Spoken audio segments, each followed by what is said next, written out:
And we are live. It's the 10-minute warning. We are in our pre-show of today's SY0-701 Security Plus Study Group. We are just getting things started here. I'm checking my recordings. I'm looking at cameras. Let's get that one to pop up. There it goes. The stream looks good so far. So far, so good. Streamy people, thank you for being here. I hope everybody's doing well. It is our last live stream of the month. Security Plus is always that last one we finally get to.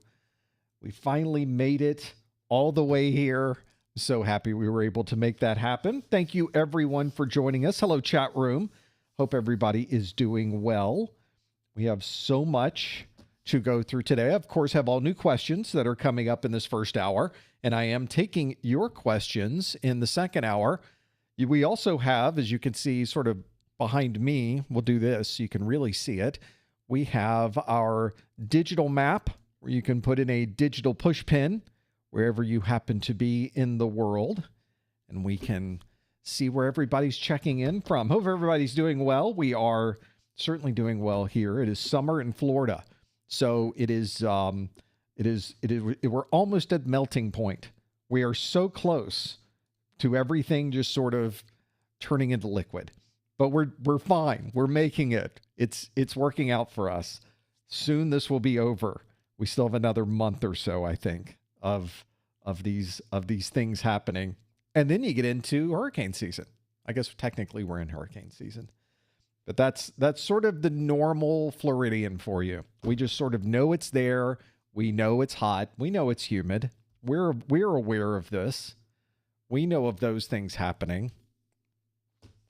It's just the way that it is here. You just sort of figure out there's just no way around it. And here we are. You can't reason with hurricane season. That is so true. Well, you know, one of the things that I do like, though, is once we kind of get past the humidity and past the rainy season that we have here, it's definitely a much more relaxing place to be. You get under 80 degrees, it just becomes fantastic. The mornings are still pretty good. It's just that sun just comes out, but it's all working out. Well, it works for you. This is all better for you because if it's hot outside, I don't want to go outside, and I sit in here and I write content. So that's what I do. I make study groups and I write more pop quizzes, and I do there's other content we have that we're working on for later this year, but it's all good. We'll make it happen. Hope everybody's studying up for Security Plus. We are getting there. Hello, Malk. Good to have you here from St. Vincent. Some other folks in the Caribbean checking in. Gerard is checking in from Trinidad and Tobago. Or is it Tobago? I always hear it pronounced different ways. Then again, here we always pronounce it Caribbean. So there's numerous problems we're going to have to work out today. Clearly. We're trying to make it work. And there's the Canadians checking in from Toronto. So nice to have you here. We have family nearby. I have our folks in Hamilton. We have family in Hamilton, and we have family in the Vancouver area, sort of in the Surrey area. So we got a lot going on. We're sort of everywhere, it seems. That's kind of how it works there. Folks are checking in from all over. Thanks for being here, by the way. It is, let's pause this. There we go. There, that looks good. We are just about ready to get started. As many of you know who have been here before, I see some names that are very familiar. This is the pre-show. We get started at the top of the hour. So it's not just me. You're not just looking at the back of my head the whole time. You'll eventually see that guy right there. He will eventually be on the screen. But for the moment, that's sort of where we are. We're figuring it out. So data rates are good. As many of you know, this left-hand screen is the status of the stream. So if you ever see me really looking over to see what's going on, I'm checking the cache number. We wanted it 3%. You can see it sort of peaked over there to 4% for a moment, then went right back to 3, which means the data is getting to you. And I think that's really an important part of this. Technically, that data is not going to you. Technically, that data is going to YouTube. I send YouTube a single stream of video, and then they re-render the stream into the format that works best for you. So you are seeing this probably about 15 seconds after I actually make that happen, which is pretty good. That's a pretty good turnaround. They must have some pretty powerful video equipment to be able to make that happen, because rendering one stream into multiple formats and doing that in a way that can be relatively interactive, which these things tend to be, certainly in the first hour, is pretty important. Wow, look at the map. It is just filling up with folks all over the world. Thank you for being here, everyone. Thank you for checking in. Thank you for just hanging out with us. Of course, I have all new questions. We'll get that going soon. We'll make that happen. And I've been working this whole time making sure that we would have Security Plus questions. Behind the scenes, I'm working on a couple of other books for A+, but in the meantime, we have Security Plus. It's always good with Security Plus. That is my wheelhouse. That's where my last big job in IT was related to the security market. We were next-gen firewall manufacturers, and I represented those products. So as a systems engineer, being able to plug into some of the biggest companies in the world with these technologies is always a lot of fun. So I would like you to have the same type of fun that I had doing that. It's always something different every day. Well, we've got a lot to go through today. All the questions in the first hour will be brand new, except for the very first one. The very first one's a rewind question, but then we have all new questions that I have ready for you. And then in the second hour, I will take your questions. So if you have a question about anything, it could be certifications, it could be IT, it could be the weather. I don't care. You can submit any question you would like. Use the same link. There's a tab at the top of the screen where you can flip over to those other questions. And you can either answer a question or ask a question. And that's where those will be. Well, this is always a good live stream as well. We will talk probably later on in this first hour about our schedule for August, which is really something. It's really turned out to be chaotic. So if you're at all interested in joining us for our A+, our Network Plus, or our Security Plus study groups in August, and you'd like to be here live, make sure you check the calendar, because it's very different than previous months. But we're still going to get all 4 of them in August, so that part's good. I've got to work on making all that happen. We got 2 minutes to go before we get started. 2 minutes, Mr. Sinatra. We'll get things started. That's good. I'm going to do one last check. Make sure everything is good. It does. Everything looks fine. The phone over here out of the way where I can't touch it. It is. It's not where I could sit here the whole time on my phone. That's all good. There is a lot to go through today. What's good about Security Plus, we'll talk about this in a moment, is it's not slated for any major changes in the next 2 years. No, 1 year. I guess year and a half. So we got plenty of time. We're in good shape. We'll go through the specific dates in a moment, and we will talk all about security and Security Plus and things we need to know from a security perspective. And of course, if you have any questions about IT security, about the industry, about what companies are doing from a security perspective, you're more than happy to leave those questions also at the same link that you answer the questions, the ones that are right behind me here, professormesser.com/QA. That is the link for the questions. That's the link for the questions. That's the link for you to answer questions. It's also the link for you to ask me a question. There's just all questions. That's the question link. Oh, okay. We've got a lot here ready to go. 30 seconds till we get started. Recordings are going well. This looks pretty good on the audio side. I'm monitoring. Internet is fine. I think we're in good shape, everybody. We might be able to do a live stream today. What do you think? It's all now making it happen. We're going to see if all of that work really is going to pay off. So let's start up our keynote here on the iPad. I'm looking for a green light to start. And we got a green light. Always like the green lights. Now I can see slides. I can see what's going on. And now it's top of the hour. which means we can get started with our live stream. Why don't we do that right now? Hello, everyone. Welcome to the July 2025 Professor Messer SY0-701 Security Plus Study Group. This is the study group where I will ask you questions that come directly from the CompTIA exam objectives, and you will get to see online in real time how much we know about some of these topics. We would love for you to join us. If you are here live, you are able to participate with us by joining our website. You go to professormesser.com/QA and you can submit a question online at any time using that link. That's also the link that we use to be able to ask questions for the second hour. So one place to go if you want to ask a question or answer a question, that is your link, professormesser.com/QA. For example, I have a question that is waiting for you on that very link. And this is the only time you're going to see a question from last month because this is what we call our rewind question.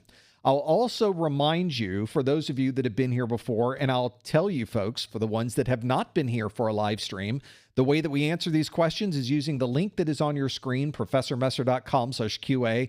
Please do not put any answers into the chat room. Please do not put any hints into the chat room. Our rewind question today is, a security team is installing a NetFlow console. Which of the following would be provided by this new installation? Would it be centralized management of mobile devices? Would it be protected access to remote site servers? Would it be consolidation of switch, router, and firewall logs? Would it be centralized authentication services? Or would it be application usage reporting? It's got to be one of those. So if you think you know the answer, use this link, not that link, use this link, professormesser.com/QA, to answer this question, and you will be able to submit your answer, and you just stay on that page. And every question today will be at that same link. Once you're on the page, you don't have to do anything else. I got it from there. We will automatically lower the bar for you. You will be good. That is not a lower the bar reference. I think most people I think would probably get that one, right? Thank you so much for being here. We do one of these study groups every month. You're more than welcome to join us for this. And of course, you can watch any of our replays on our YouTube channel. This video will be available immediately afterwards on our YouTube channel. It's when I hit the stop button, it's just automatically added. So we make sure that you're able to go back and look at our entire archive of 701 Security Plus live streams. Of course, we're not here doing a live stream every day, as fun as that would be, but we do have things that we are doing every day. There's daily pop quiz questions for many of our certifications. We're on Discord. You can find all of these types of things by typing in professormesser.com/ and the name of the link that you would like to find us on. For example, professormesser.com/YouTube, professormesser.com/Discord, professormesser.com/LinkedIn.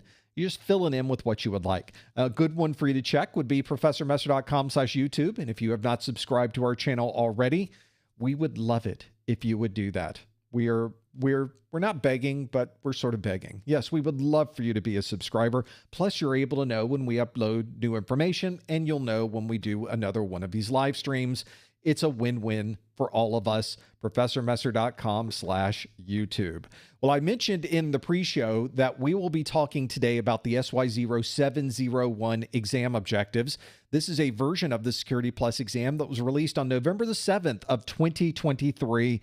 We expect that this particular certification will be done or retired. They will stop offering this version of the certification on May of 2027. Now, we're here in July of 2025. That's almost 2 years from now. So you've got about 2 years before you even have to worry about a new Security Plus certification. So if you are studying from all your study materials, say SY0-701, you've got the right study materials. Those are the ones you should be using to study for this most recent exam. You only have to pass one exam That's a bonus. It's a single exam. It's 90 minutes in length, and you could get a maximum of 90 questions on the exam. You might get fewer than 90, but it can only max out at 90 questions. Also, the score is tallied between a scale of 100 to 900. Did I say tallied? 750 is the score that you are looking for. That is the number that is a passing score on this exam. You can tell it's difficult to calculate on this odd scale what that happens to be, but perhaps that will give you some ideas of what you need to work towards to be able to earn the Security Plus certification. The exam itself consists of different kinds of questions. Many of the questions will be multiple choice, very similar to the one we just had, but there are also at the very beginning of the exam a handful of questions that are not multiple choice. CompTIA calls these performance-based questions, and we will have a performance-based question for you coming up next. This is also a great time to tell you that all of our training videos are available for you to watch for free on our YouTube channel or on our website. Every minute of every video is available there. We don't hide anything behind a paywall. We don't give you a little bit of information and tell you, nope, you have to pay more to get more videos. I've never really understood that particular model. We need to make sure that as many people as possible are trained on this information. And one of the best ways to do that is to make that information available to everyone. Of course, if you're studying for your certification, you might need books, you might need labs, you might need practice exams, you might need other things as well. You may be able to find some additional study materials on our website. It's not only a great way to find the things that you know are going to be applicable to this exam, because I have checked every single one of them, but it's also a great way to support what we do here. If you'd like to know more about those, find it at professormesser.com/701SB for our Success Bundle. We'll talk more about the Success Bundle coming up later today. This is a live stream that is a video stream. It will be archived on YouTube immediately after we're done. I hit the stop button and it magically appears a few minutes later over on our YouTube channel. We also create an audio-only podcast distributed version. So for those of you that have a podcast listening program, and most of us now do on our smartphones and built into the operating system itself, you can find that at professormesser.com/podcast. You'll be able to subscribe to our A+, our Network Plus, or Security Plus Study Group podcasts. We also, of course, as I mentioned, have that YouTube channel. One thing that you'll notice on the YouTube channel is if you look at the YouTube video description, there are no timestamps on it right now because we are doing this live. But when you look at the video, probably about a day from now, you'll notice that it suddenly has a plethora, a cornucopia of timestamps. You will be agog with the number of timestamps I'm out of material. This is one that does not happen automatically, by the way. It's my marketing manager, Lori. Hi, Lori. She is here, and she is watching this on the replay, probably at 2x speed, to get all of these timestamps put down there for you. You can go back years and find exactly what you are looking for in these videos thanks to these timestamps. And thank you, Lori. If you're someone who uses these, Lori's watching the replay of the chat go by as well. Give her a wave, tell her thanks, give her a hello, let her know that her efforts are also appreciated, because I sure do. Thank you so much, Lori. We also, when we are done here, we'll go over to Discord. That's usually where I'm hanging out. It is our 24/7 live chat. You're able to set up your own study rooms and stream from our Discord server. You can create that yourself. You're in charge of the room. You can allow people in. You can kick people from the room. You can be your own head of state right there on our Discord server. Find out more. Visit us. Join us along with thousands and thousands and thousands of other people that are studying for their A+, Network Plus, and Security Plus, and more. Find that at professormesser.com/Discord. Eventually, you will need to take your Security Plus exam. That's what most of us are doing here. And one of the things that you will see here, notice that I now don't even have the right thing on my screen. I need to move this to the back. See, we're just doing this all in real time. If you are in the US, Canada, or a US territory, there we go, looks so much better. You can purchase discounted vouchers from the Professor Messer website. These are the same vouchers you would get over on the CompTIA website, but now you can get them at a discounted rate. I'm not sure why you'd pay more for vouchers over there, but you can certainly look on our website at professormesser.com/vouchers and compare the prices yourself. See if it's something that makes sense to you. In some cases, you may find a pretty significant discount over those. Also, will tell you that if you purchase a voucher on my site, not only do you get it for less because it is discounted, I also give you more. I give you an extra book. This is a book I wrote called the Exam Hacks ebook. This Exam Hacks ebook puts all of the tips and tricks that I've accumulated through the years taking these CompTIA exams, and I put it all into one quick reference guide. So this is something that can not only help you with your studies, I also give you strategies that can help you during the exam itself to perhaps get you a few extra points. And sometimes a few extra points is all you need. If you want to know more about this, you can find out information about the vouchers, about the Exam Hacks ebook, and much more by visiting professormesser.com/vouchers. Let's go back to the question we asked earlier, and it is, a security team is installing a NetFlow console. Which of the following would be provided by this new installation? Is it centralized management of mobile devices, protected access to remote site servers, consolidation of switch, router, and firewall logs, centralized authentication services, or application service reporting? A number of you have already put your vote in, and you can see that 55% of you say the answer is consolidation of switch, router, and firewall logs. Next down is 30% of you that say application usage reporting. We also have 7% that say centralized authentication services, 5% said centralized management of mobile devices, and 3% said protected access to remote site servers. This is one of the rare times, by the way, where I have gone into a question, done it again the following month. Normally, we get more right answers the following month. I think we may have gotten fewer right answers, which is an opportunity for all of us. Whenever we get a question wrong, we sometimes think that it's bad. But whenever we get questions wrong and we're not in the exam, this is the best possible situation for you because now we can learn something new. In this particular case, we are talking about a NetFlow console. 55% of you said consolidation of switch, router, and firewall logs, except NetFlow does not use any logs. It does not use switch logs. It does not use router logs. It does not use firewall logs. It does not use any log of any kind.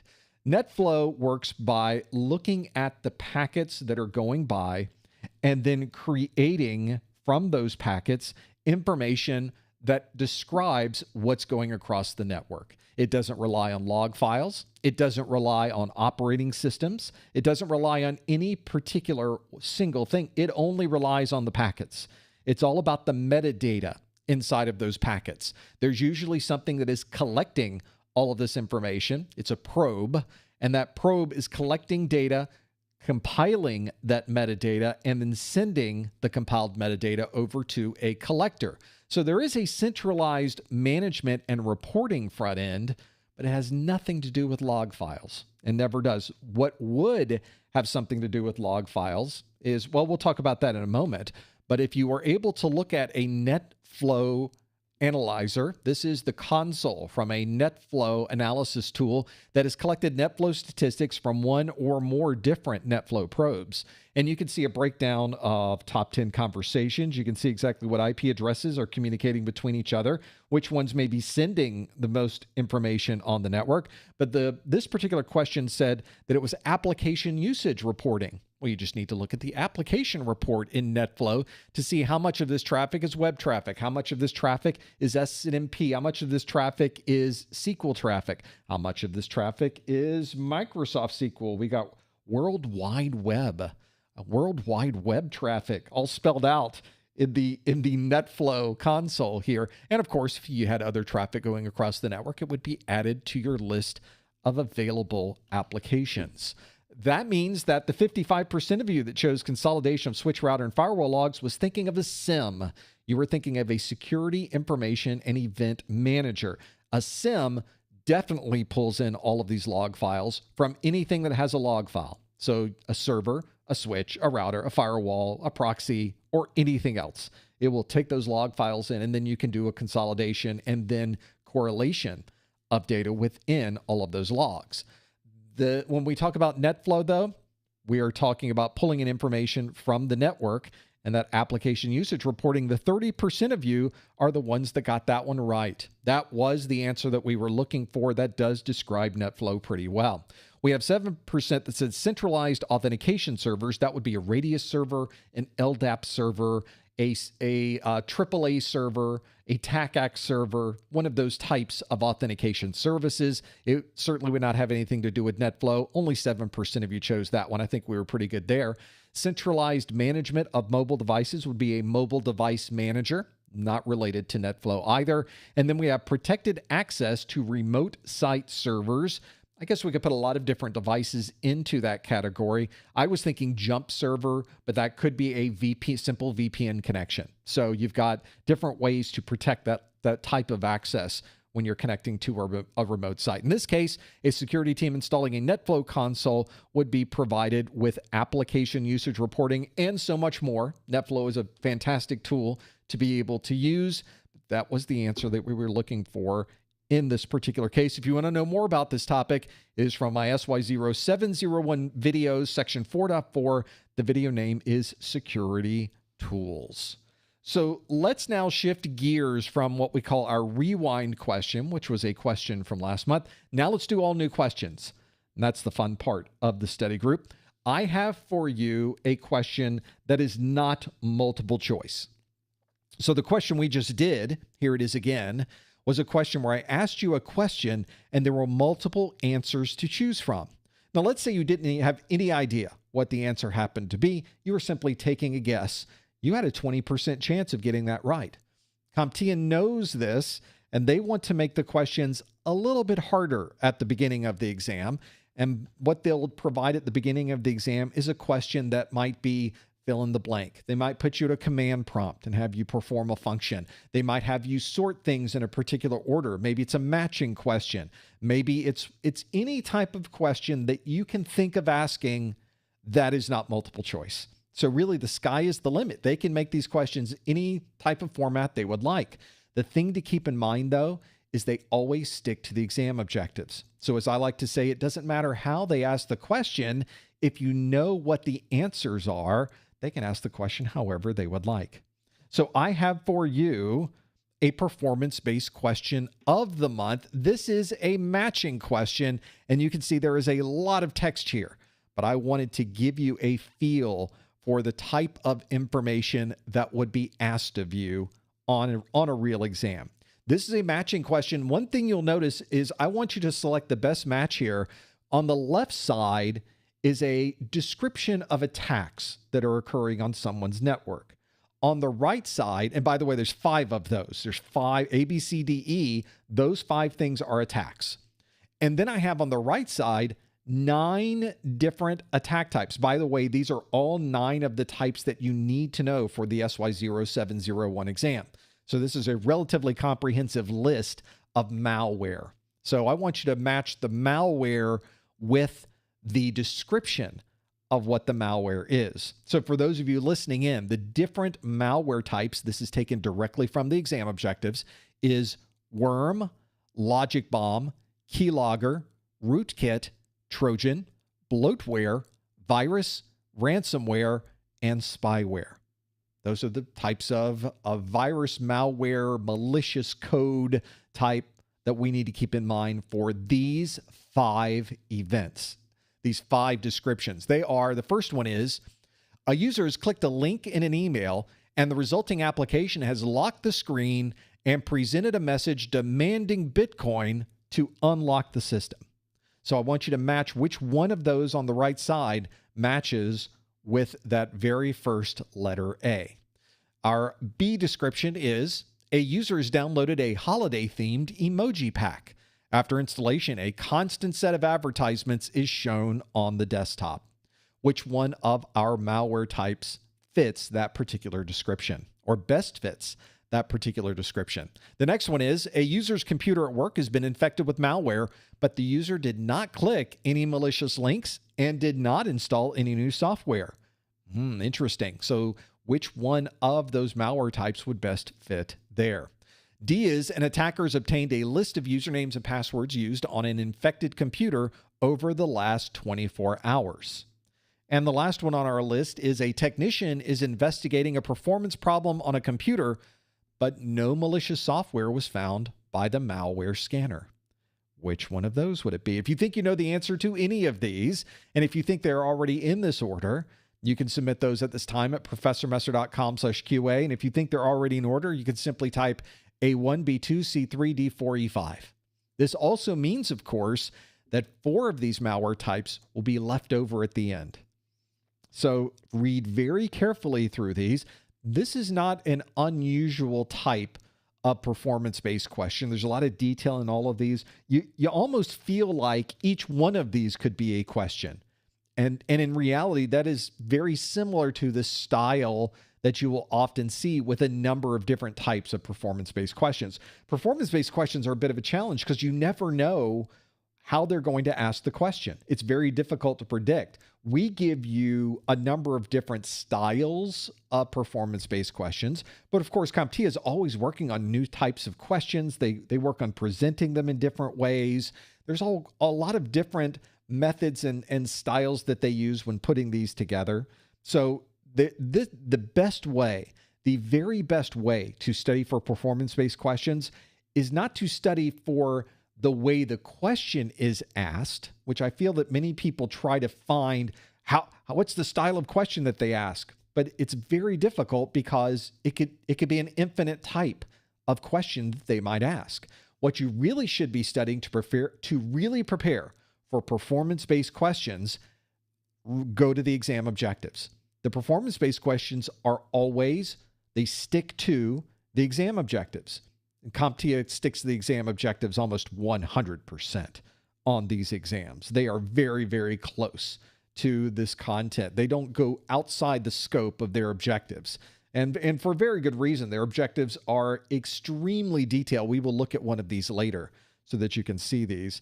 These objectives are very detailed, which means if you've already gone through the process of learning what is a worm, what is a logic bomb, what is a keylogger, what is a rootkit, what is a Trojan, what is bloatware, what is a virus, what is ransomware, what is spyware, and you can compare and contrast those, then it really doesn't matter how they answer this question, how they ask this question, what type of format the question is in, what style they use in doing it. The only thing that could throw you off is if they put it in a different language. Maybe sometimes this seems like a different language, but it is not. It's all the same language. Generally speaking, unless you've been on my YouTube channel lately, then one of the things you may have noticed at the cogwheel is now YouTube has started putting in other languages as a audio option. So you can go through, and if you would like to hear me provide you with security plus training in Indonesian, you can do that. If you want to hear it in Chinese, you could do that. I guess Mandarin. If you want to hear it in Spanish, there's an option for that too. So maybe that can help a lot of folks that are not, English is not their very first language, and yet is my only language. I'm not very good. My ear is not good with languages. So it's one of the few things that I've just had to give up on. Like, I'm not going to get it. It's not good. I'm doing really good to stick with English. Let's see how you did with this one, everyone. Here we go. We can go to selecting the best match, and let's start with the very first one that we have here, which is a user has clicked a link in an email. Shame on you. And the resulting application has locked the screen and presented a message demanding Bitcoin to unlock the system. This is a relatively common attack type these days, especially when you throw that ransom into it. This indeed is ransomware, and it's one that is all too common these days. Not only are the attackers demanding you to provide them with some type of cryptocurrency to unlock the system, they say, if you don't, we're going to start releasing this information out into the internet. And they do. So this can be a real problem if your organization runs into this problem. You might even be able to recover. You might not need to pay them because you've already got great backups, and you could simply restore from a backup and everything is up and running again. But they still now have your data, and they could release it to the world. That's a different set of problems, not part of this question, but something to think about. The next one on this list is B, a user has downloaded a holiday-themed emoji pack. After installation, a constant set of advertisements is shown on the desktop. The real key to this description is that this started with someone installing an emoji pack, but it really wasn't an emoji pack, was it? There was something else hidden in there. So although we could describe this in other types of descriptions, the one that fits best for this particular description is that this is a Trojan horse. This is one where something has found its way in. And don't be too concerned if you thought, oh, this is adware. I'll just say adware. Well, it's both. I guess it's really Trojan and it's adware all at the same time. This is something that's very common with these malware types, is you could certainly put them in different categories. And if you answered adware, I'll give you 50%. I'll give you half on that one, I think. I think the better answer is Trojan, but we can arm wrestle over that one later, I'm sure. You'll win. Maybe I'll win. We'll see. We'll get somebody, we'll take it, we'll go to a bar, we'll have somebody referee. No, we won't. We won't be doing any of those things, but it sounds great, doesn't it? Number C, a user's computer at work has been infected with malware, but the user did not click any malicious links and did not install any new software. What? They have malware. We've checked the logs. They did not click any links because they listened. They did the right thing and didn't click any malicious links, and they didn't install anything. Well, how'd they get malware? Well, because somewhere in your operating system or in an application is something that is allowing code to run without any user intervention, which should not be happening. But occasionally you will find some type of vulnerability that allows that to occur. So worm is the answer that we were looking for in this particular case. Of course, there could be another categorization of this if we knew more about it, but from the description, knowing that someone has not clicked anything, they didn't install anything, they didn't do anything, and yet there is malware on the system. In that particular case, worm fits the category quite well. Next on our list is an attacker has obtained a list of usernames and passwords used on an infected computer over the last 24 hours. How did the attacker get our usernames and passwords that we've typed into this system? Well, they were able to do that because they logged everything that you were doing on your keyboard and your mouse and probably got screenshots of your screen. And they were able to view all of these things that were stored and sent to them across the internets on a keylogger. That is the style that we were looking for. A keylogger is what we were doing. And of course, this keylogger is part of probably a larger style of malware. It could have even been installed with a worm. So you can see how these layer a bit, but you have to read the description to understand they got usernames and passwords. Not just any worm can provide that. Not just any malware can provide that. A very specific type of malware provides that information. So that is why that one is categorized as a keylogger. And lastly, a technician is investigating a performance problem on a computer, but no malicious software was found by the malware scanner. It has malware. It is suffering from a malware infestation, but we scan it and we scan it and we scan it, and we can't find the malware. Where could it possibly be? I suspect it's in the kernel where it can hide because it is a rootkit. This is certainly a situation where you don't want to have something in the kernel of your operating system. Now that we have UE5 BIOS, we're checking the signature of our kernel before we start it. We've been able to do a very good job of eradicating most types of rootkits on these systems, because it is one of those situations where once it gets into your kernel, it's very difficult to even know that it's there. So this is a great situation where someone is tried to find the malware. If you have a scanner and the malware's on the system, you will find it. So people in the chat were saying, I was thinking it was spyware. I was thinking it was bloatware. I was thinking it was something else. I can find spyware with a scanner. I can find bloatware with a scanner. But no other type of malware that we had in our list would have been able to have been found with that type of configuration. So it had to be something that was invisible to the scanners, something that was invisible to your operating system.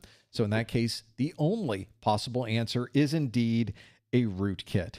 Well, that means there were a few that we did not use. We did not use logic bombs. Logic bombs are usually some type of process or step that must occur for the virus to react, for it to fire, for it to do something associated with that. So a logic bomb is certainly a good example of setting a particular time of day, and when that time and day hits, something happens on that computer. That's very commonly a logic bomb. We also have bloatware. Bloatware is software that is already installed onto a computer when you get it, and it can certainly affect performance. So some people were saying that E should have been bloatware because there was a performance problem. Except you can find bloatware with a scanner. You can find bloatware. It will tell you that it's a potentially unwanted program, a PUP. So that potentially unwanted program, very easy to find, very easy to locate, very easy to see in a task manager, very easy to scan for. But bloatware is not obviously something that would be invisible. Only something that's a rootkit would be invisible, and that's why we chose that one for E. We did not use virus, very generic term, which describes somebody clicking on an executable and starting a program. Some of these you could certainly put into that category, but it's not the best match for the description that is listed in these. And then we also have, lastly, spyware. We didn't have any great examples of just spyware. I think we could probably put that into the category of maybe someone has usernames and passwords that have been gathered in a keylogger. You could perhaps put that into the category of spyware, but a much more precise type of spyware is keylogger, and that's why we said select not just a match, we said select the best match. And I think in that particular case, I would argue that keylogger is a much better match than something more generic like spyware. So that can give you some perspective. We need to be able to compare and contrast against all of these different malware types. And as I mentioned before, every malware type you need to know for the exam is listed on the screen because it came directly from the CompTIA exam objectives. So that's another great place to go. There were some questions coming in like, if you can't find the rootkit, how do you get rid of the rootkit?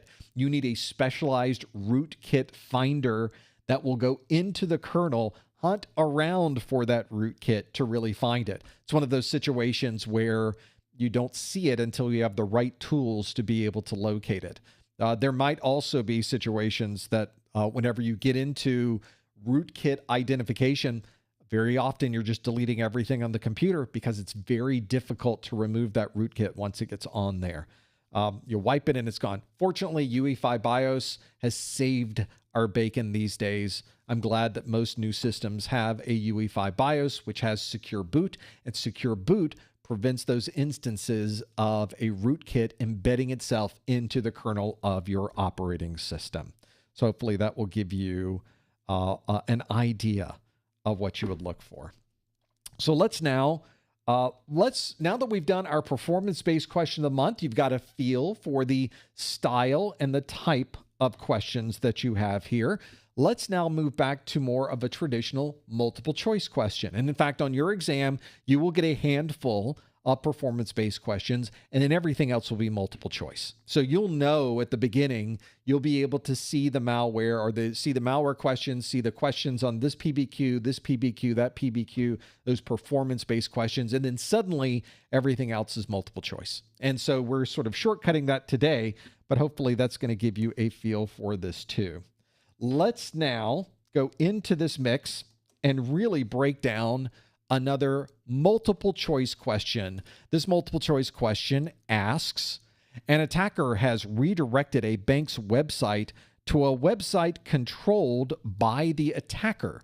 Which of the following would best describe this attack type? Would it be domain hijacking, on-path attack, replay attack, spraying, or directory traversal? Got to be one of those, right? An attacker has redirected a bank website to a website controlled by the attacker. Which of the following would best describe this attack type?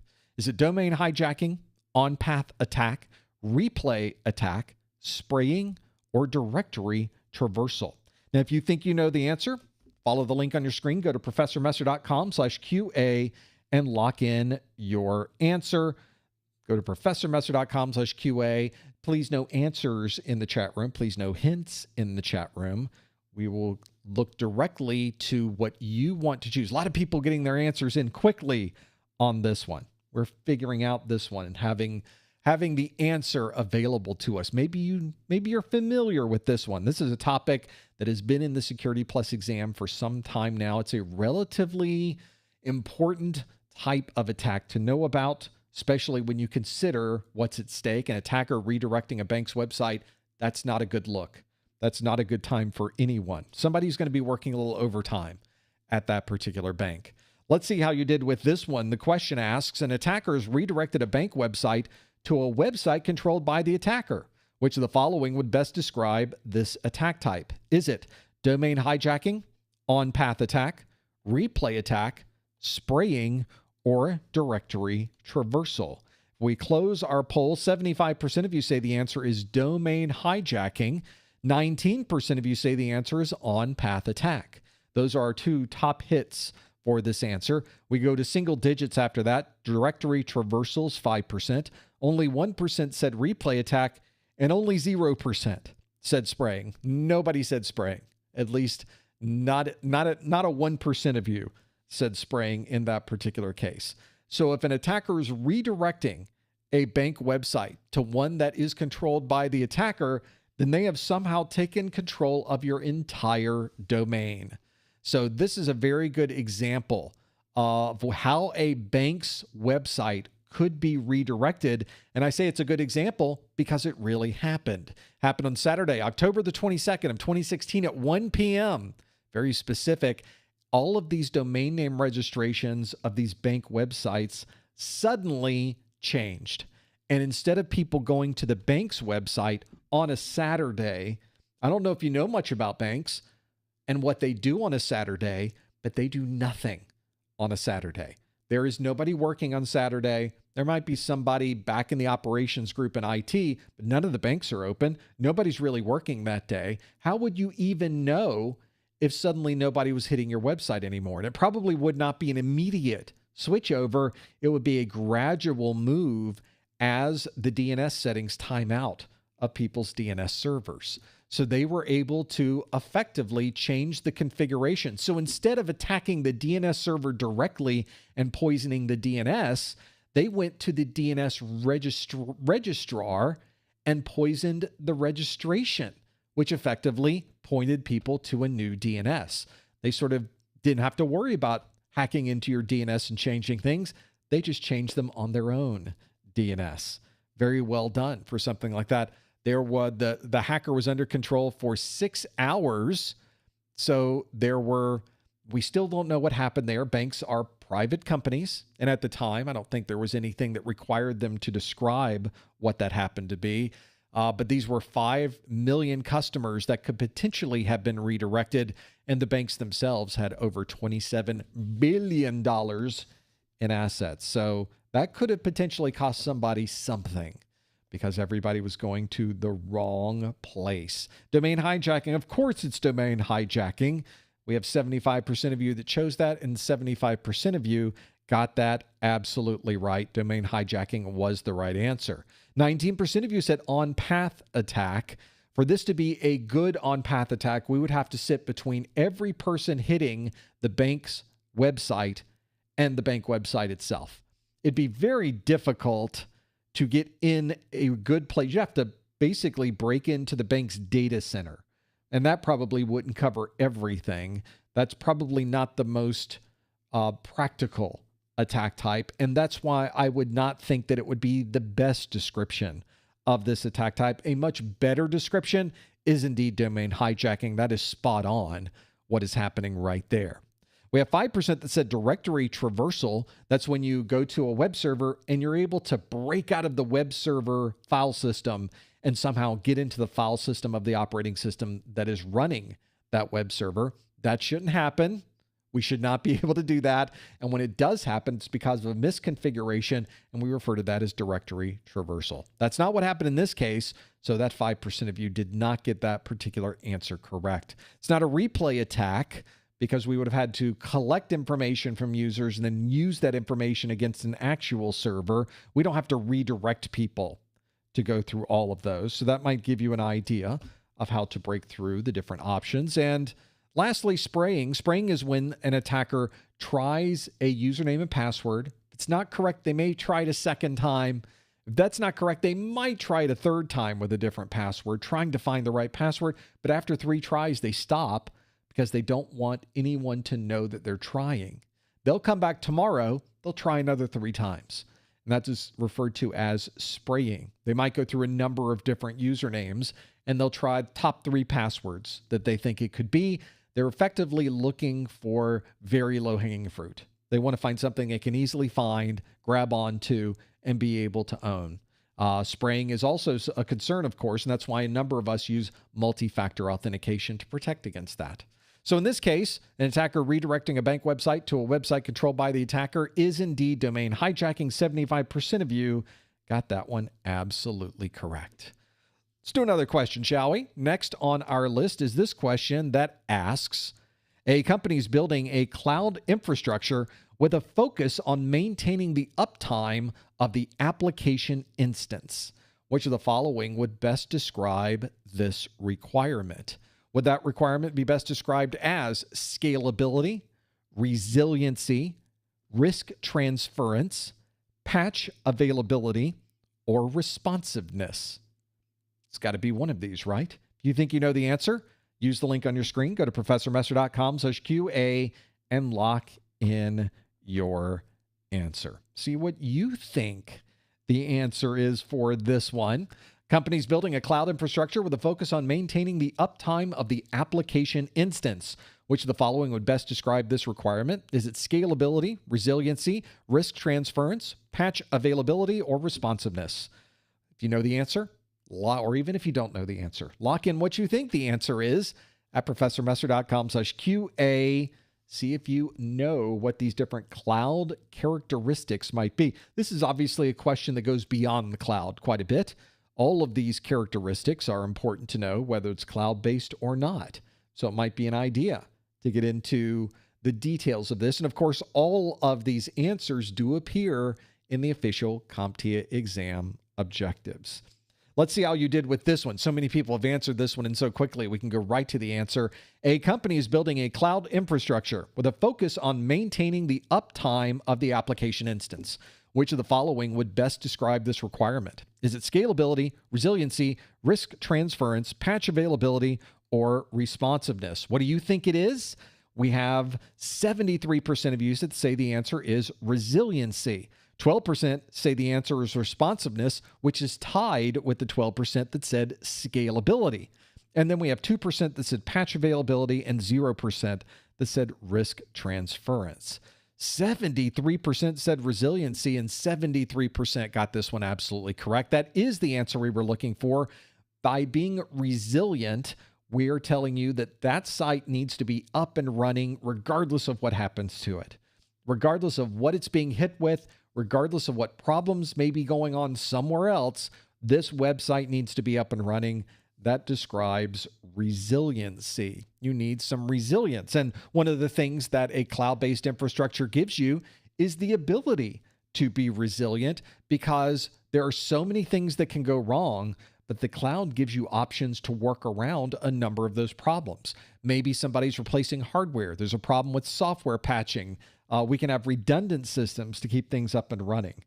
Being able to be resilient is a very important part of not only cloud-based application infrastructures, but we also have our non-cloud-based applications that also need to keep up and running. So that particular term applies whether it is a cloud-based infrastructure or not. The cloud makes it a little bit easier because you have multiple data centers, multiple cloud sites that you could bring up at the same time. You can balance loads between these different locations. There's a lot happening there.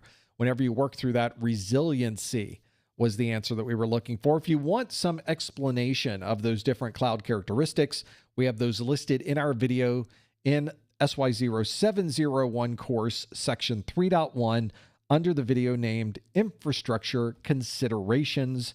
And that's what you can go to learn more about this idea of scalability, of resiliency, of responsiveness, and other characteristics that are important for your infrastructure. Another thing to keep in mind if you're working your way into the world of IT security. Well, as you've already seen, we've talked about cloud, we've talked about malware, we've talked about a lot of different security ideas and techniques. And indeed, Security Plus is an exam that has hundreds and hundreds and hundreds and hundreds of different objectives, all based on the world of IT security. In fact, if you look at my course, it is 121 videos, over 15 hours of video, just to go through every single one of those exam objectives. What I wanted to do was give you a way to consolidate all of those videos into one single quick reference document. And what we've created is what you see on the screen here. It is our Security Plus course notes. The Security Plus course notes take all of the text. As I flip through here, you'll be able to see it. All of the text, all of the charts, all of the important graphics that are in my videos. I've added them to these course notes. So if you wanted a very easy way to capture everything I'm talking about and things that I'm showing you in these videos, they are in the course notes. Everything is in here. We wanted to make it a one-stop shop. It obviously doesn't replace you reading your book, it doesn't replace you doing labs, it doesn't replace your practice exams, and it doesn't replace watching the videos, but it's a very quick way to have these notes available wherever you happen to be. We have the digital version that you just saw on my screen. That same course notes can also be printed out in our physical edition.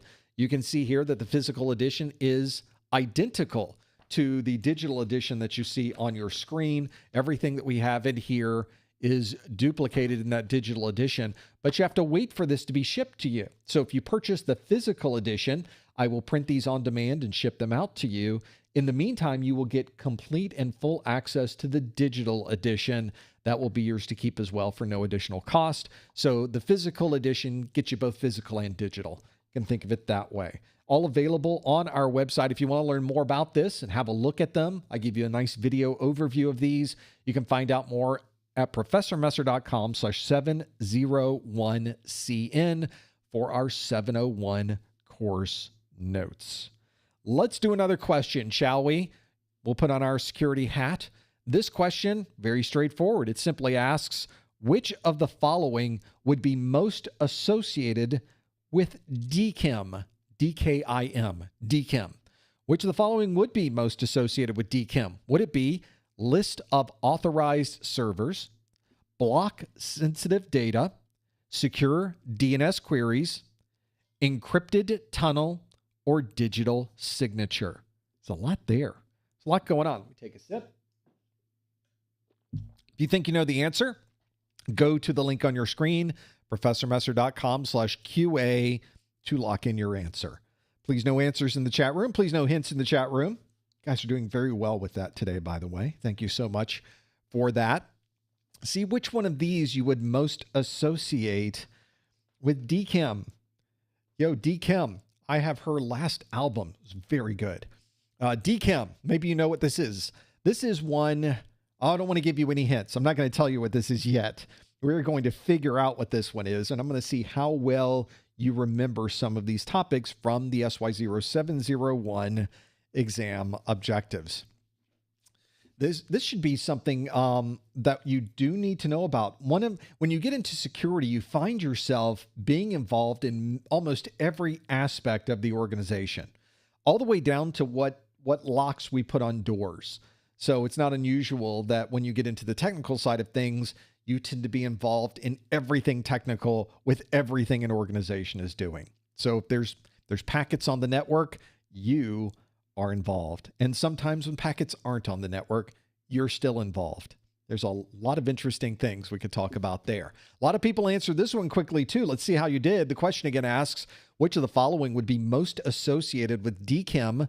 Would it be list of authorized servers, block sensitive data, secure DNS queries, encrypted tunnel, or digital signature? Let's see what you chose. I'll close our poll, click, and what are our results? 63% of you say the answer is digital signature. And then it drops down to almost a three-way tie for second place. We We have a list of authorized servers at 13%. 11% of you say secure DNS queries. 10% say encrypted tunnel. Only 3% say block sensitive data. 63% say digital signature, and 63% of you are absolutely correct. That is the answer that we were looking for. It's DKIM. DKIM stands for the Domain Keys Identified Mail. One of the things that we do in our DNS servers is we add little pieces of information in text records. Text records, we put all kinds of information in text records on a DNS server. In fact, if you do some NS lookups, you can go back to your Network Plus course to figure out how to use those different NS lookup options or dig options. You can query a DNS server just for its text records. And it's sometimes very interesting to see the information that comes back. In fact, if you look at my DNS server, if you query professormesser.com and query all the text records, you'll see a lot of different text records, including DKIM records. DKIM is a requirement where you are digitally signing the emails that are being sent from your authorized servers. And since you are digitally signing them with a private key, everyone should be able to validate it with my public key. Well, then how did they get their hands on my public key? Then if we want to do that, well, the public key is going to be provided in the DNS server itself. You can see there is a DKIM text record and all of this stuff that is added. P equals, there's the public key right there. So anyone in the world can query my DNS server, and you can go straight to here to find out, did it really get signed by Professor Messer, or did somebody else sign this? Well, you can check this public key and you can validate. Well, how do you know that public key is right? Well, because it's on my DNS server. And the DNS server is a very authoritative source because nobody has access to the DNS server but me. In fact, DNS should be one of the most protected resources on your network. Your DNS registration and the DNS server itself. We've already looked at 2 different situations today where that might be important. So make sure you are very, very familiar with the protections that you have in place for DNS. Make sure that you have a way to access your DNS registration. Make sure that you've added passkeys. Make sure that you have multi-factor authentication. Get all of those things together. You can find out more by looking at your DNS server. Here's me adding this DNS DKIM record, this text record, to my DNS server. This information, I didn't have to find out what this is. I went to my mail provider and said, I'm sending a lot of mail out on this server. And it said, oh, well, then you should add this DKIM record. Here you go. Here is the public key that you can put there. In fact, I never saw the private key. They have it on the email server. So it's even more secure. So I added that to my DNS, and now you can validate that it really did come from me and that nothing inside of that email has been changed, because every email is associated with a public key validation of the digital signature, which is kind of nice to have. So that is the right answer. A digital signature is what I would most associate with DKIM, given this list of options. 13% of you said a list of authorized servers. That would be an SPF record. That's a different kind of DNS record. You need to know both, along with DMARC. There's 3 email-related DNS records you need to know, and those are the 3. So list of authorized servers would have been correct if we were looking at something most associated with SPF. In this case, we were looking for DKIM. 11% of you said secure DNS queries. That's probably DNSSEC that you were thinking of, a completely different protocol, or maybe DNS over HTTP, DOH, another common way to communicate to a DNS server securely using encryption. We have 10% of you that said encrypted tunnel. That's probably IPsec or SSL VPN or some other type of VPN technology. Encrypted tunnels are not associated with DKIM. And then 3% of you say block sensitive data. That's probably some other type of technology, such as a next generation firewall. Maybe you're doing some type of access level views of securing data, or you're looking into the packets themselves and blocking anything that might be secure inside of those packets. There's lots of different technologies to provide that, but none of those are associated with DKIM. The answer here is digital signature. 63% of you got that one.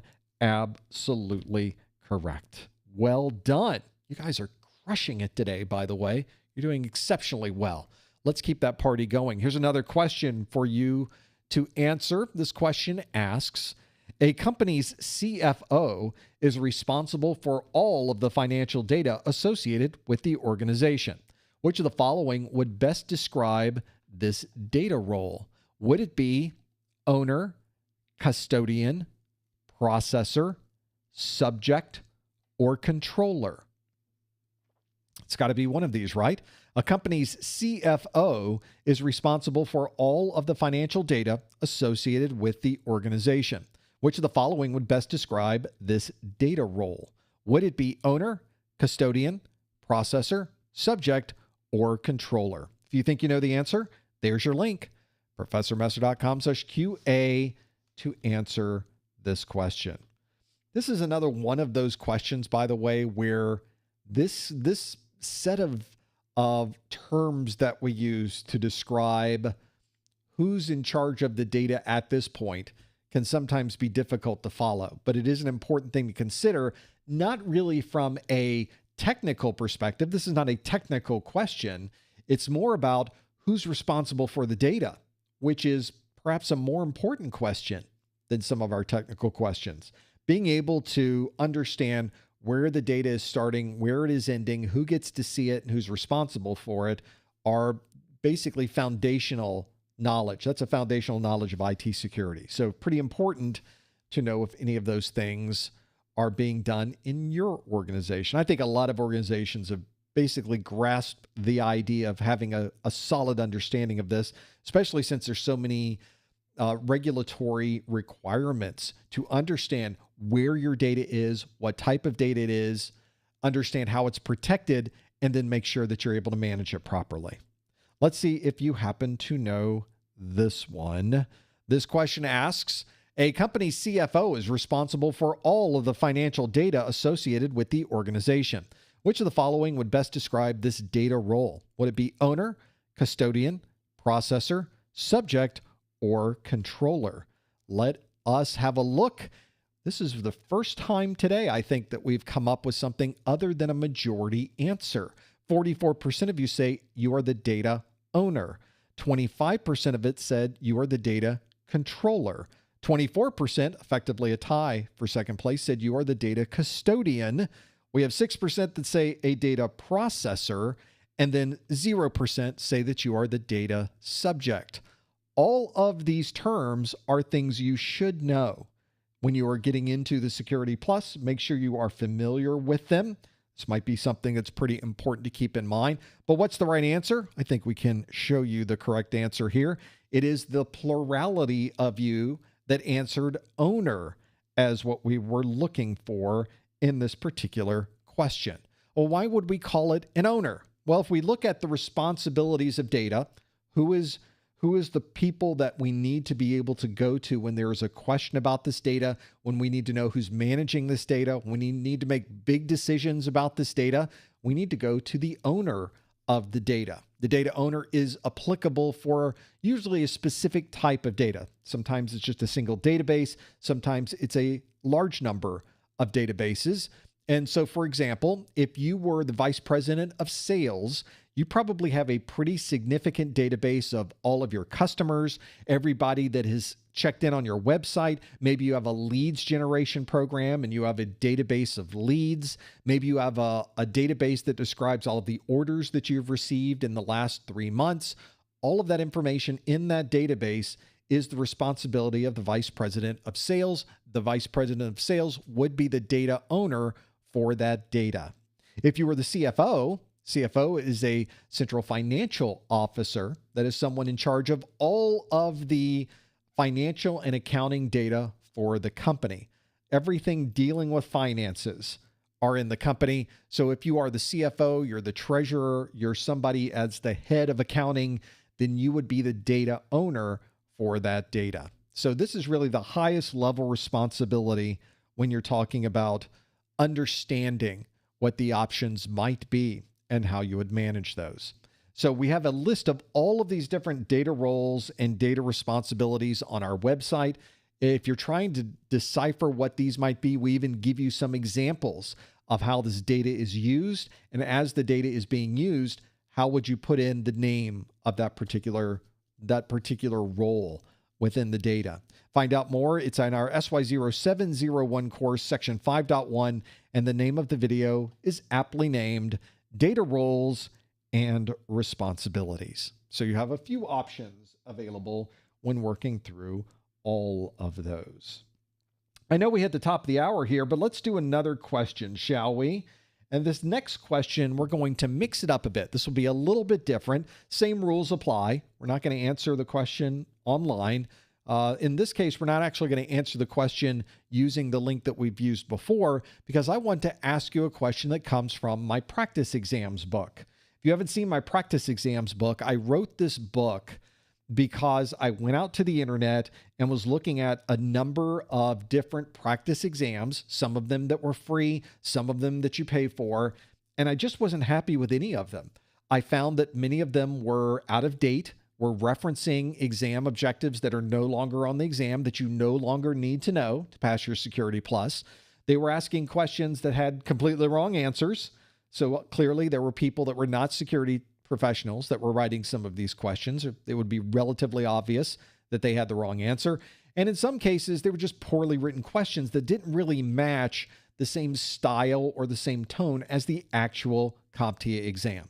So to fix these problems, I said, well, let's write our own. So we did. We wrote our practice exams book. We have this available also in a digital or physical format. This is a 381-page book with 3 90-question practice exams in here. And we have both multiple choice and performance-based questions for every single one of those 3 practice exams. I want to give you an example of what this looks like. So I have a question up on my screen. I just went ahead and put the practice exam book right here. So this is the PDF of the practice exam. We're on question A54, so it's in our first A exam. This is actually on page 19. If you have yours already, if you were nice enough to support us already, first, thank you. But if you want to follow along, you can follow along on the screen, or you can go to page 19, where we ask, which of the following describes two-factor authentication? Is it a printer uses a password and a PIN? Is it the door to a building requires a fingerprint scan? Is it an application requires a pseudo-random code? Is it a Windows domain requires a password and a smart card? We've got a few of these to work through. This is also something where we have to make sure we understand the definition of a two-factor authentication, because you might look at this question and wonder, what does this happen to be? What could it be to have two-factor authentication? As always, of course, if you think you know the answer, please no answers in the chat room. Please no hints in the chat room. And as we look at this question and try to kind of break through what these different answers are, one of the things that you'll also notice is that we're on page 19. If you just want to know if it's A, B, C, or D, you can go to page 33. But if you want a detailed explanation of this particular question, you go to page 92. We're on page 19. I don't have to scroll to page 92. Well, fortunately, it's a PDF. So I can annotate. We're going to go up to some of the annotation features, and I could say a PIN and a password. Would those be two-factor authentication? A fingerprint scan, is that two-factor authentication? Maybe I want to change up my annotation. If I had a stylus, I could even write on this. It's one of the benefits of having a PDF after all, is being able to do that.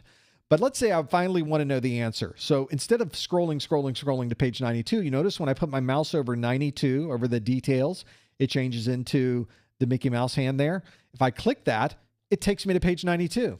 So I don't have to scroll just to get to somewhere else. And you can see that the question is at the top, which of the following describes two-factor authentication. It gives the answers, and it tells us that the answer is D, a Windows domain requires a password and a smart card. And we explain in the answer why that is the right answer.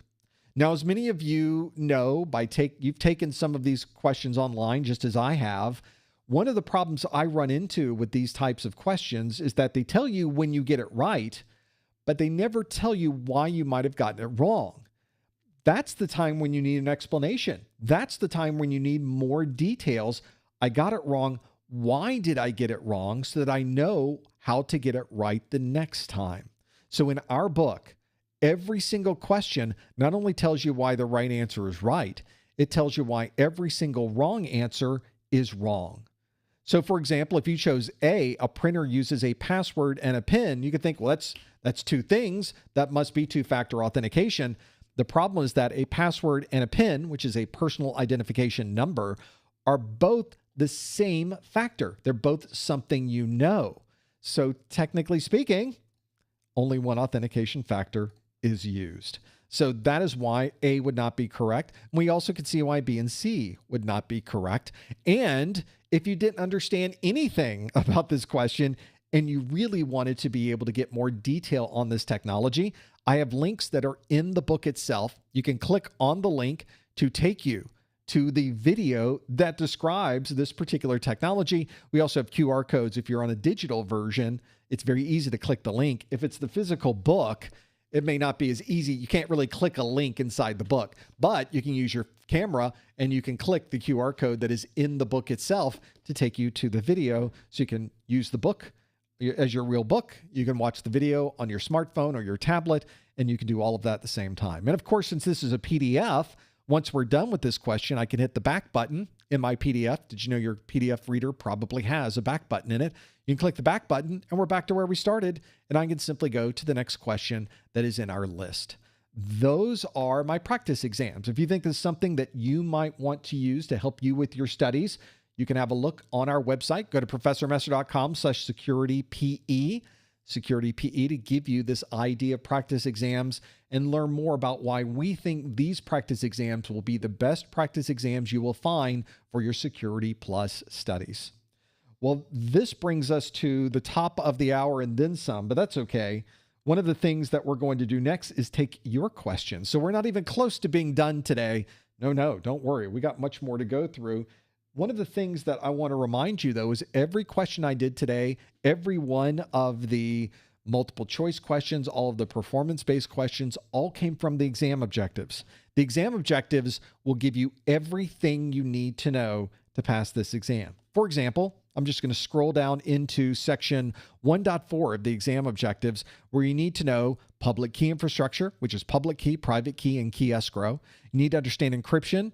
What type of encryption? Is it full disk encryption? Is it partition encryption? Is it file encryption? Is it volume encryption? Is it database encryption? Is it record level encryption? We can also go through the list of transport communication, asymmetric encryption, symmetric encryption, key exchange algorithm, key length. That's just one part of one column of one section of one domain in the Security Plus exam objectives. So in fact, I'll scroll through another page and another page and another page and another page. So, and another page. There's a lot in this. And last page, not done yet. Finally, we got to the end of the exam objectives. Also in this list, because people ask me all the time, what type of acronyms should I know for this exam? The acronyms are also listed in here in a very nice list of acronyms. There's pages and pages of those as well. I don't necessarily recommend spending a lot of time on just the acronym pages, because what you will find is that the acronyms will appear organically in the study materials as you go through them. So don't spend a lot of time over there and being able to work through those. You should instead focus on understanding what's in the main part of the exam objectives, and you will be fine. As I often tell people, if you already know every single one of these objectives, you're going to have no problem passing this exam. I guess you can sort of see why I would say that. There is a lot of information in there that we need to know. Make sure you get your hands on these objectives. They're all on the CompTIA website. They're all free to download. Free, no money. And this is one of the best things you can use before you start your studies to understand more about what you're going to learn. This also makes a great checklist before you plan to take your exam to give you that check on, did you really cover every topic you need to know? Absolutely, it's important to keep that in mind. So feel free to go through and be familiar with what's in these exam objectives. This could be a make or break for you on the exam. It's a free service that is provided by CompTIA. Make sure you grab those. Pretty important. Let's now also give you an update on when our next event is going to be. We do live events all the time. If you ever want to know when our next live event is going to be, you can always check our calendar at professormesser.com/calendar. Great place to go. You might even be looking at this sometime in the future. You may be looking at this 6 months from now. So make sure you check the calendar link to know when the next live event is going to be. We do a Security Plus study group every month, and our next Security Plus study group is scheduled for August 29th. If you've been following our study groups previously this month, our A Plus study groups and our Network Plus study group, this calendar looked a lot different. As I often tell you in our live streams, these things can change at any time. The chaos that is my life can sometimes move things around the calendar, and August is another one of those situations. So this is all very new, but I always change the calendar online first. Anytime I know that something has changed, it will be changed at professormesser.com/calendar. So if you're looking at that calendar or you're looking at the events calendar in our Discord, you will find always the right date will be listed on all of those. Make sure you are familiar with all of that. Notice that our A Plus study groups in August are on the 5th and the 6th back to back. We don't do that very often. Not only is it back to back on the 5th and 6th, we do a Network Plus and Security Plus back to back on the 28th and 29th. Something is going on. I'm really just pushing those in back to back. We're going to see how this goes. It's a magical experiment. We're going to see how well we handle all of that. Bill, you got to come back to check those out, right? Come back on the 5th and 6th, come back on the 28th and 29th. Join us for all new questions every month on our study groups. Well, we've come to the end. We're at the top of the hour, but we got more coming. Stay right where you are. Our after show is next, where I will take your questions, whatever you'd like to ask of me. You can ask them at any time using that link we used earlier at professormesser.com/QA. Don't forget to check out our daily pop quiz questions. For Security Plus, it's a weekly pop quiz question we post to X, post to Facebook, LinkedIn. You can get it in your email inbox. Of course, our Discord is always open and available 24 hours a day, 7 days a week at professormesser.com/Discord. And of course, we have our professormesser.com/YouTube. If you would like to get a CEU, thank you chat room for reminding me, if you'd like to earn a 1-hour webinar category CEU for watching this live event, I would love to send you this email. The way that you would earn that CEU is you go to the top or the bottom of the Professor Messer website, click the Contact Us link. The Contact Us link brings you to a form. Put in your name, your email address. In the subject line, please put July, whatever month this is, July 2025 Security Plus. That will help me know what you're going to put into that message. And then in the body of that message on a line by itself, put the super secret code words of the month. We're going to use data roles owners. Data roles owners are the super secret code words of the month. Put those on a line by itself in the body of that message. You can also put any other message you would like in there. They all come to me, and I do read through every single one of those, and then you can submit that. So again, for those of you following along, go to the top or the bottom of the Professor Messer website, click the Contact Us link, put in your name, your email address. In the subject line, put July 2025 Security Plus, and in the body of the message, on a line by itself, you want to put data roles owners. Did I say it the second time? I always wonder, because I don't write these things down. I only remember what they are when I get your email. So it jogs the memory so I can keep those things in mind. So feel free to send those along. It takes me about a week to turn these around, sometimes a little faster, sometimes a little slower, but I try to get there to make all of that happen.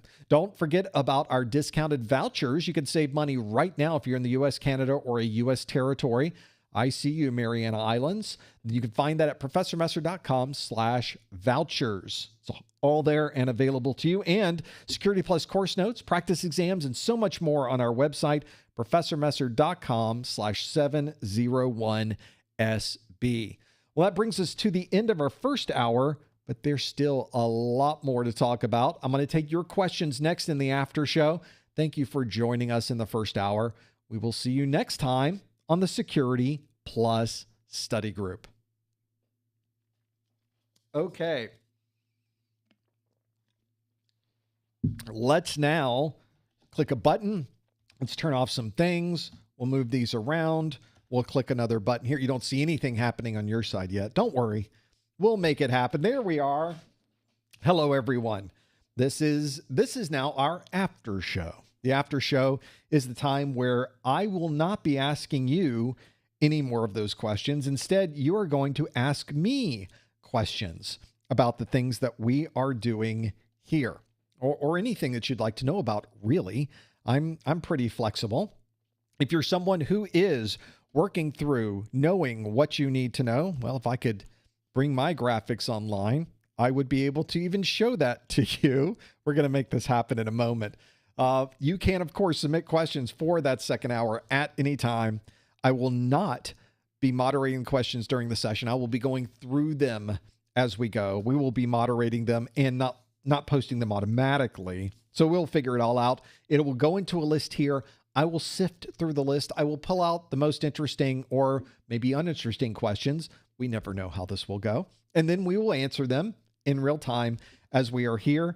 I'm also sort of checking into the chat room, but it's not a great place to be able to find and keep track of everything that's going on because things tend to go by relatively quickly. So I try to avoid that if at all possible.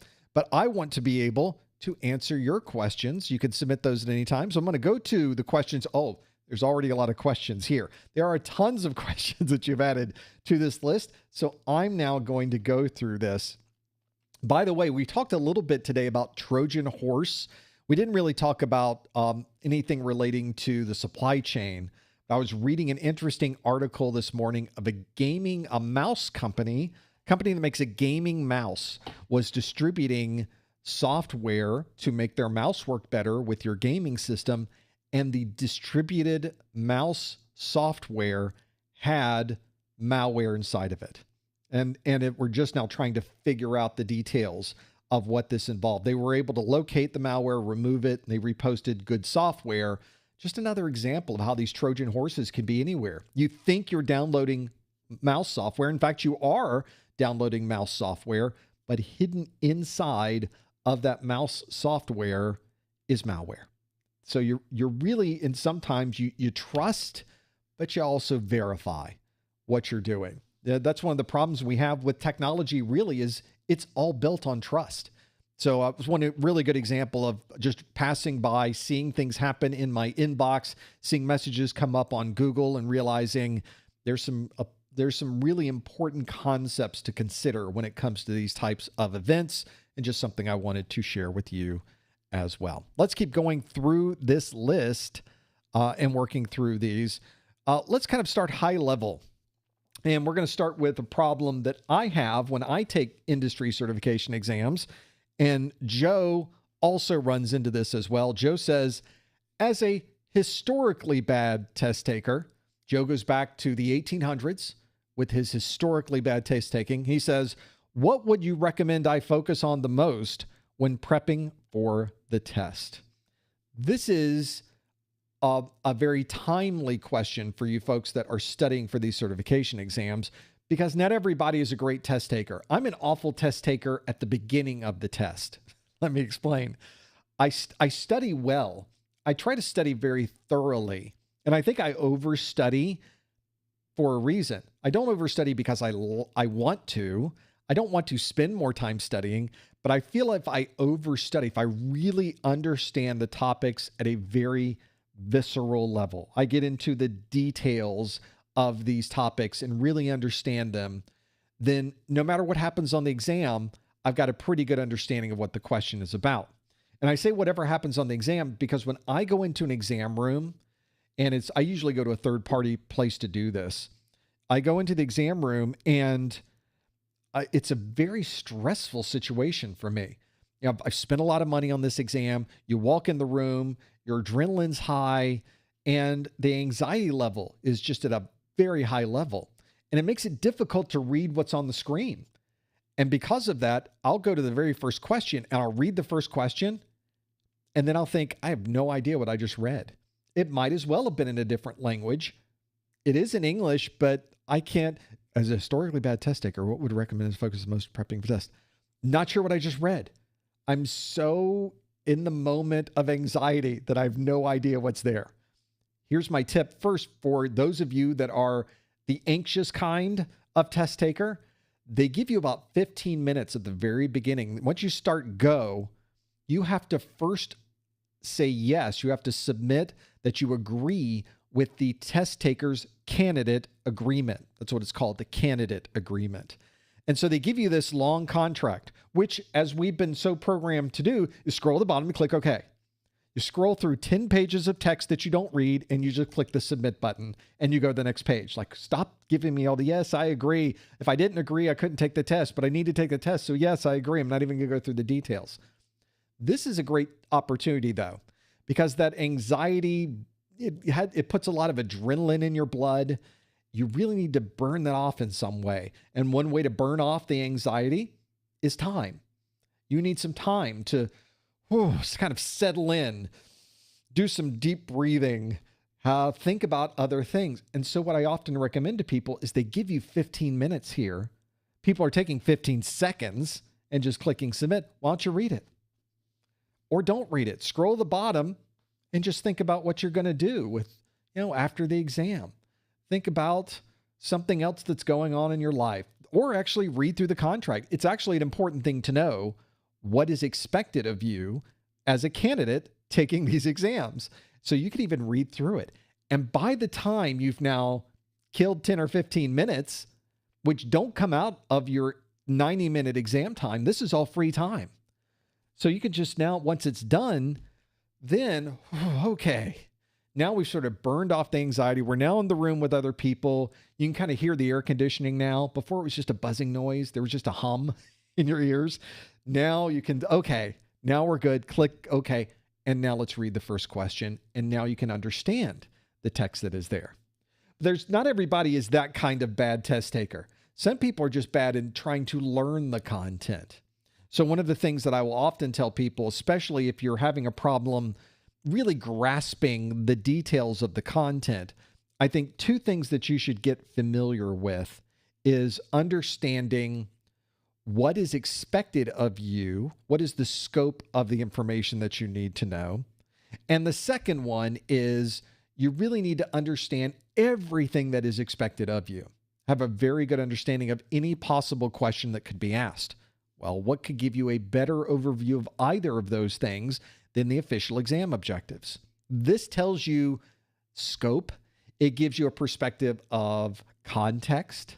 You can understand exactly what is expected of you. For example, very first section, compare and contrast various types of security controls. There are categories and there are control types. You can see I've already got a little bit of annotation I've done to mine. So the categories are technical, managerial, operational, and physical, and the control types are preventive, deterrent, detective, corrective, compensating, and directive. So these are the ones we need to know. So here's our first stop. Don't worry about any other part of the exam. Don't worry that there are even any other concepts or ideas on the exam. As far as you're concerned right now, today, this is the only thing you need to know for the exam. These two, categories and control types, and all of these different parts that are in there. So this is how I do it when I'm trying to break it up into something that's more manageable. You might look at all of these objectives and think, how am I ever going to get through all of these? Well, you've heard the idea of how do you eat an elephant? Well, it's just one bite at a time. You will eventually get through all of this. I feel the same way when I'm creating the course because I have to create a course for all of these exam objectives. And of course, our training course covers every single one of these bullets. I have to make sure that every single one is in here. And so I go through my list. If you look at the one that I used originally, I take everything out of this list. I put it into an enormous spreadsheet, bullet by bullet. And as I'm completing every topic, I mark them off in a different color in the spreadsheet so that if I look at that spreadsheet and anything isn't colored green, then I missed it. And I have to go back and fill that in. So it's a good sanity check for myself. It's a great sanity check for you to be able to confirm that you really have understood what's expected of you and you're studying the right things. If it's not on this list, you don't need to know it. So here's your checklist. This is it. It's the exam objectives. It's a great way to have bite-sized pieces of information And whether it takes you 3 weeks to go through all of these, whether it takes you 3 months to go through all of these, it might take you 6 to 9 months to go through all of these topics. Doesn't matter. The goal is to get through and understand all of these topics so that when you walk into the exam, you got it. You're solid. You're confident. You know what will be expected of you. You've covered every possible topic that you could ever be expected to know on this exam. And you could sit down and you'll know once you get through the first 1 or 2 questions, you're like, oh, okay, they're asking me about things I know about, and even becomes a more comfortable testing environment.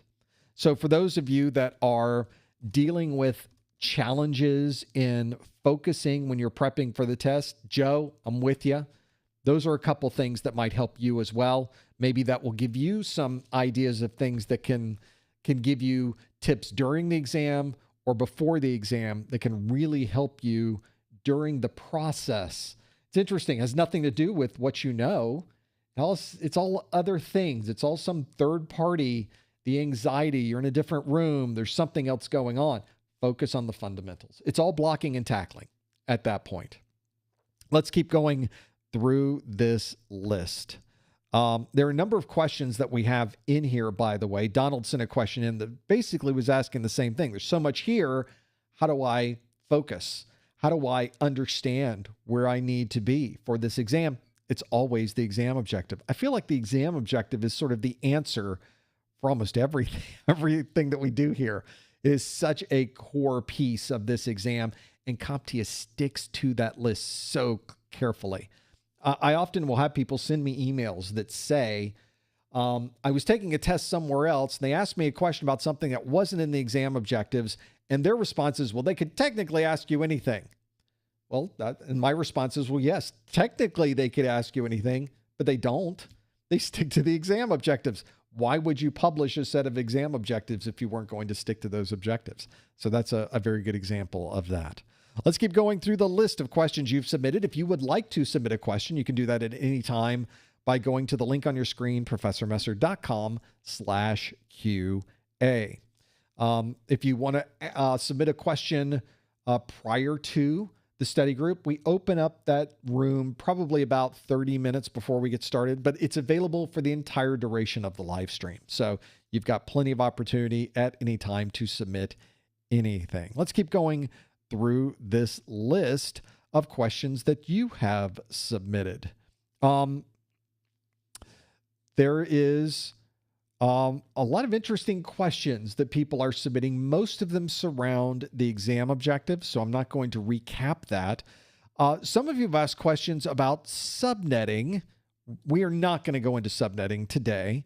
The question that Omar submitted was really a question about subnetting. And as you know, in our after show, it's not always about Security Plus for the Security Plus study group. You can ask any question you'd like. So the question applies.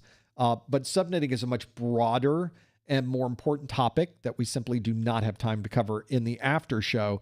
I'd love to do one, though, maybe a live stream that was just subnetting and being able to work with this, because there's concepts of subnetting that I think are super important to know. And then, of course, if you're a Network Plus, someone who's studying for the Network Plus exam, subnetting is important. If you're studying for A+, it's not on the objectives. If you're studying for Security Plus, it's not on the objectives. For Network Plus, though, it is one of the objectives in a much larger grouping of subdomains in a much larger domain that is part of mini domains. So this is one of the examples of where I also don't want to overemphasize subnetting. I think we tend to do that a little bit just because it has so many moving parts, and there's all these different ways of calculating subnets and different shortcuts, and the binary to decimal and decimal to binary, and there's a subnet mask. There's so much there that people sometimes get so overwhelmed in that process that they forget on their Network Plus exam, it might be a question. It might be 2. Maybe you'll get 3, but that's really it. So don't overthink the idea of subnetting. But Omar's spot on, by the way. A quick method to learn how to subnet with different requirements, number of hosts, subnet class, CIDR notation, etc. I think it would be a good idea to go through those in a future video. We, of course, already have videos on those shortcuts.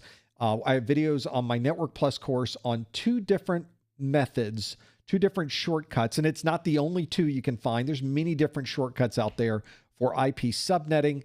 Some people can do it in their head. They're just naturally gifted. But as I've already mentioned to you, when I sit down for an exam, I already told you about how I handle exams. Do you think I can subnet in my head when I'm in that headspace? The answer is no. So I need a way to do subnetting that has no math involved, that I could do by adding 1 or subtracting 1. So that's why if you look at my Network Plus course, I have my 7-second subnetting method.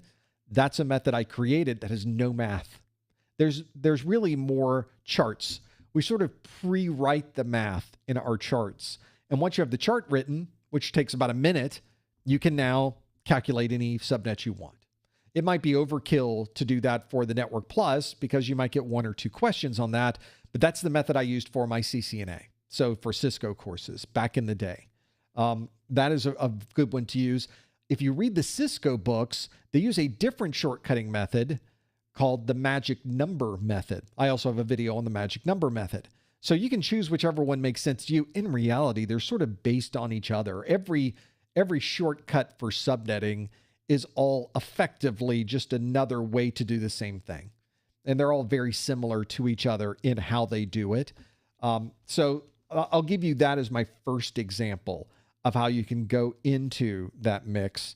Subnetting is one of those things where one method of learning works great for one person, but a different method of learning might work better for someone else. So I found that there's not one way to do it that everybody gels with. You really need to go through a number of different understandings. First, I think you need to understand the fundamentals. Why are we subnetting? What does this do for us? Why is it important? Why do I have to learn this? There is a very good reason why. So understanding that reason, I think, is a good foundation.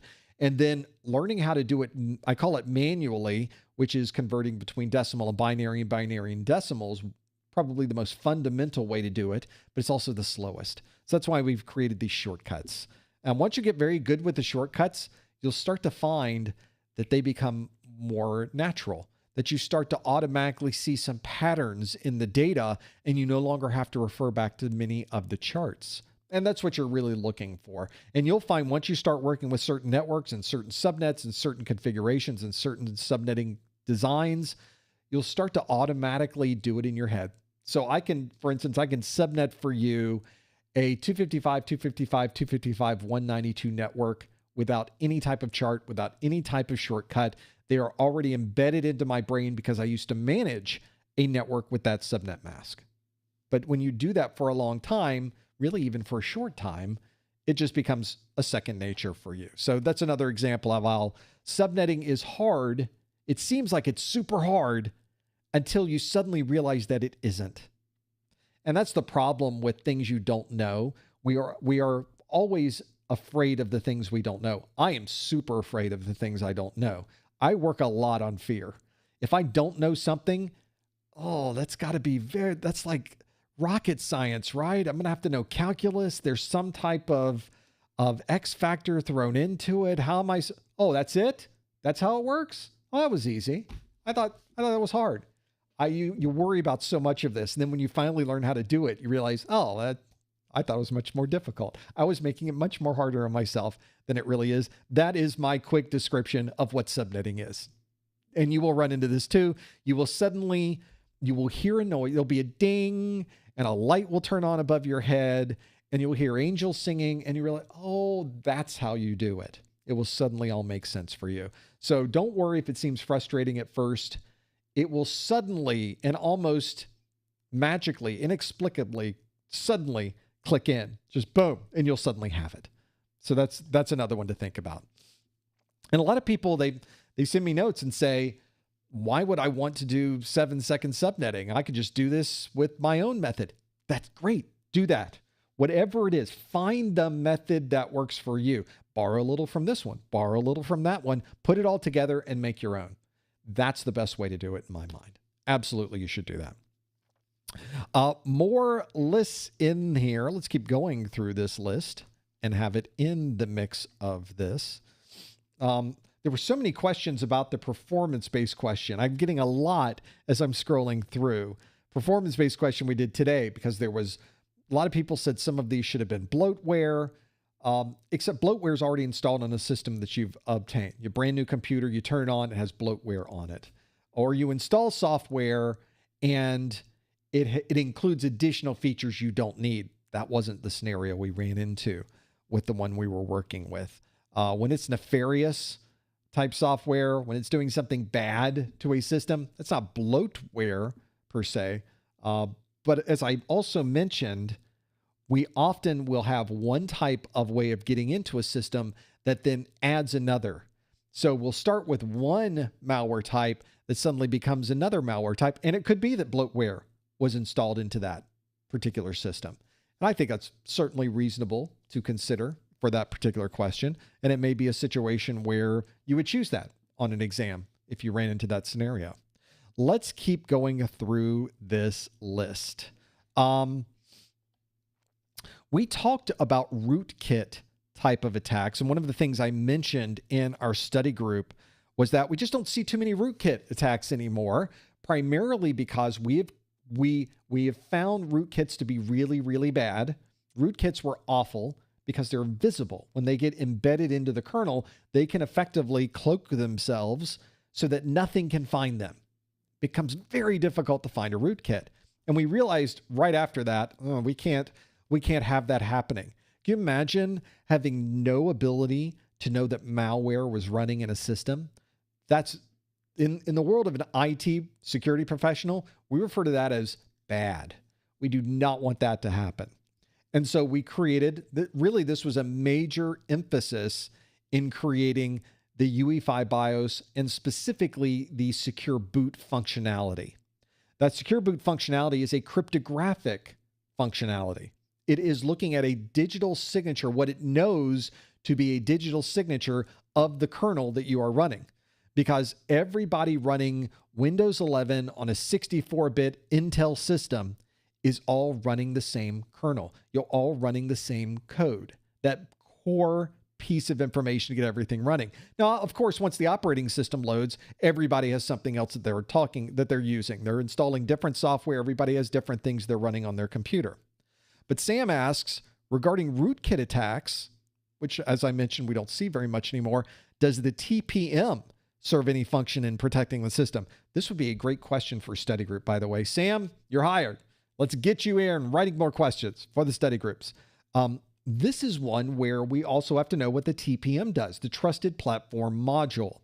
On most of our computers these days, practically all of our computers these days, they all have some type of Trusted Platform Module, which is a piece of protected cryptographic processing that is either embedded onto our system boards, our motherboards themselves, or it's a module that you can add.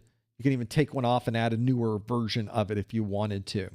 It is a way to have a protected cryptographic engine on your motherboard that is used by the system itself, not really used by you. You've got other cryptographic systems that you can use, but something needs to be a safe place to store keys that are used for full disk encryption. For example, if you're using some type of FDE on Windows, you're using BitLocker, you need somewhere where do you store your BitLocker key so that system will boot up? You don't want to store it on a flash drive somewhere because you're going to lose that flash drive and now that system won't be able to boot. It's all encrypted. So we have to store it on the computer itself. But if we're storing it on the computer itself, how can we properly protect it? Because it's on the computer. You see the problem? We have kind of a catch-22 there. So we created a new type of technology, the Trusted Platform Module, where we can keep sensitive information in a protected form and provide additional cryptographic functions as well. And rootkit attacks and the way we boot our system, this is a really good example of how our TPM really operates. Since it's on this computer, when our system boots up, our BIOS says, well, let's load that Windows kernel. I'm going to take the Windows kernel that we're running, and I'm going to run a digital signature, a hash against it. Not even going to do a digital signature yet. We'll run the hash. We'll encrypt the hash. We'll look at the digital signature of that particular processor, that particular kernel that's running in the processor, and we'll compare it to what we know it should be. because we have a list embedded in our BIOS of Linux, Windows, and different versions of the software that we can go through that list. We know what it should be. So when we boot our system, we can look at the kernel and say, it all matches. The hash, the encrypted hash there, which we refer to as a digital signature, matches. So that way we know it really is from Microsoft and it matches what it should be. Nobody's touched that. Nobody's messed with or modified the kernel running on that system. We can now boot our operating system. That's how we're able to prevent rootkits, because we're able to check it. But what if something did get on the system and it corrupted, infected, or in some way embedded itself within the kernel? Well, if you change one bit, a single one or a single zero in that kernel, it will fail the digital signature check. It will fail the secure boot. So when your system boots up the next time to load that kernel, wait a second, the kernel you're running doesn't match anything in my list of good kernels. We're not going to run. Boom, we just stopped.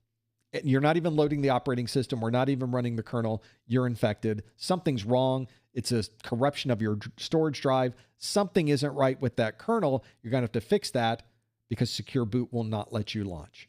That's why we're able to protect against rootkit attacks, because it never gets to that point. So therefore, why would you even write a rootkit? I think the folks that were in the rootkit business are out of a job, and they realize that. That's why they've moved on to other ways to get into our system.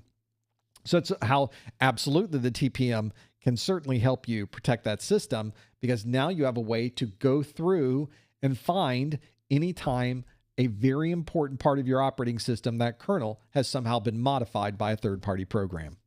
Always have that secure boot running. In fact, your operating system, if it uses secure boot, requires you to run secure boot to make that happen.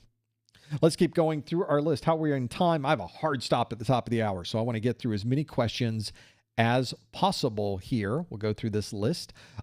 Let's keep going through everything you have here. This is, let's talk about this one. This is one that I've run into as well. This is from Joel, who says, thank you for your materials, Professor. I passed last week with a 790 out of 900, an excellent score. Congratulations, Joel, on your new Security Plus certification. Joel continues, I know you've discussed imposter syndrome a lot, but I have another take on it.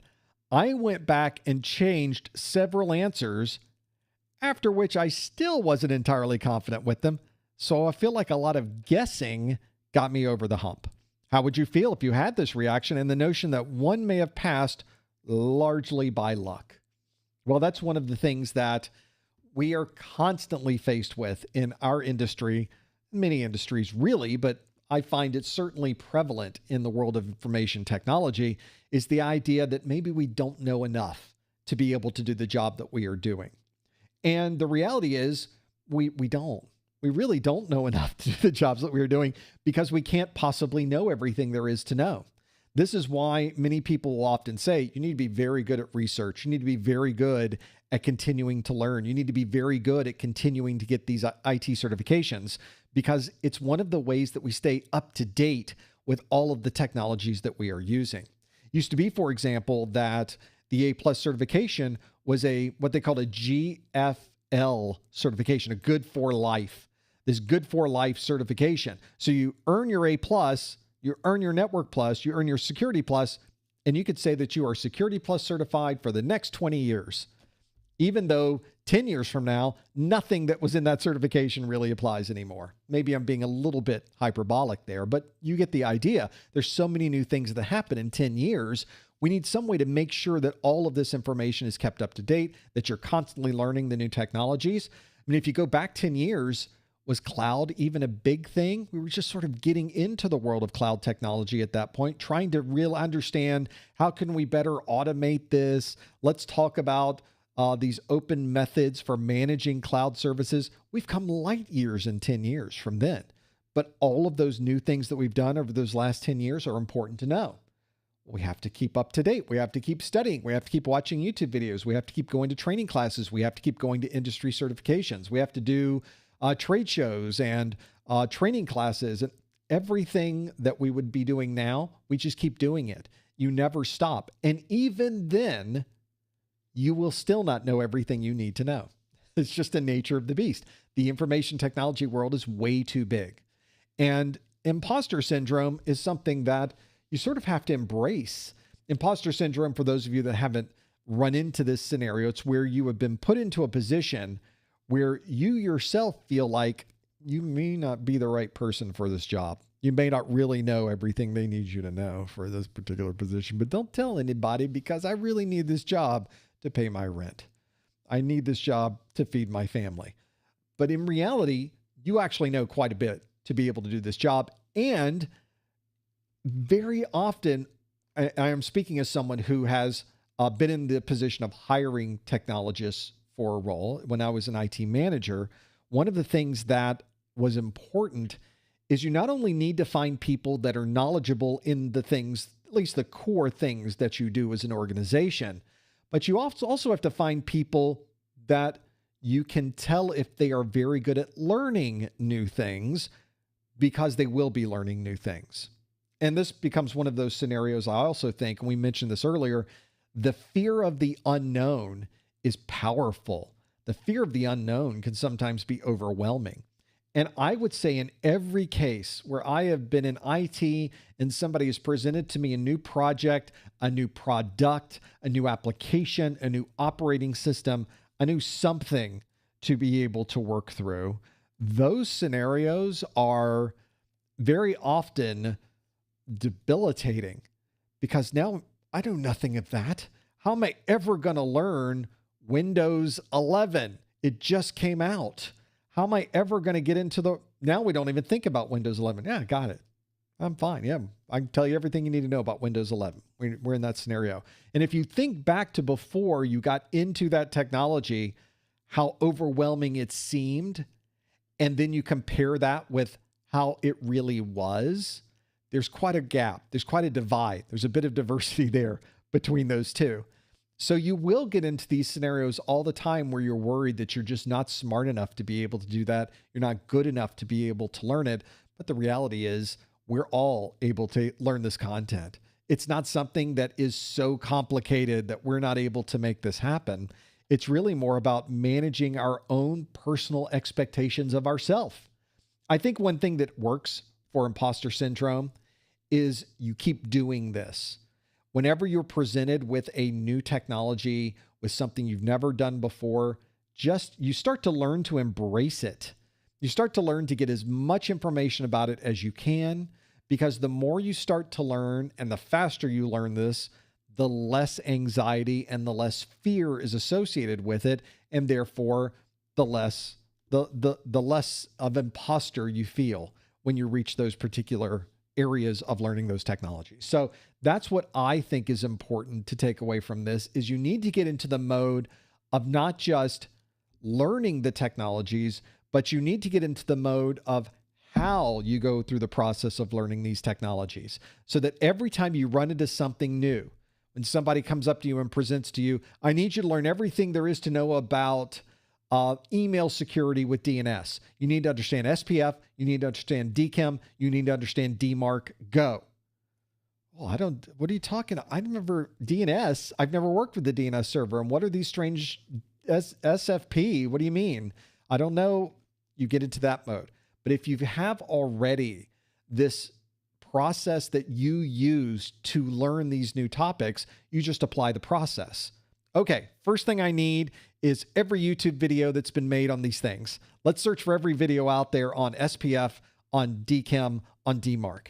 Let's find white papers. Maybe you like to read. Let's find every white paper we can find on this. Maybe it's a much broader topic like DNS. Let's go get a book. Let's go get a book that is written on DNS, and I'm going to learn everything I need to know about DNS. Some people do good about grabbing those information sources and just diving into it. Some people prefer building a lab. They like to build it up themselves, run into an error, and then they'll go to the documentation. Like, okay, I've gone as far as I can.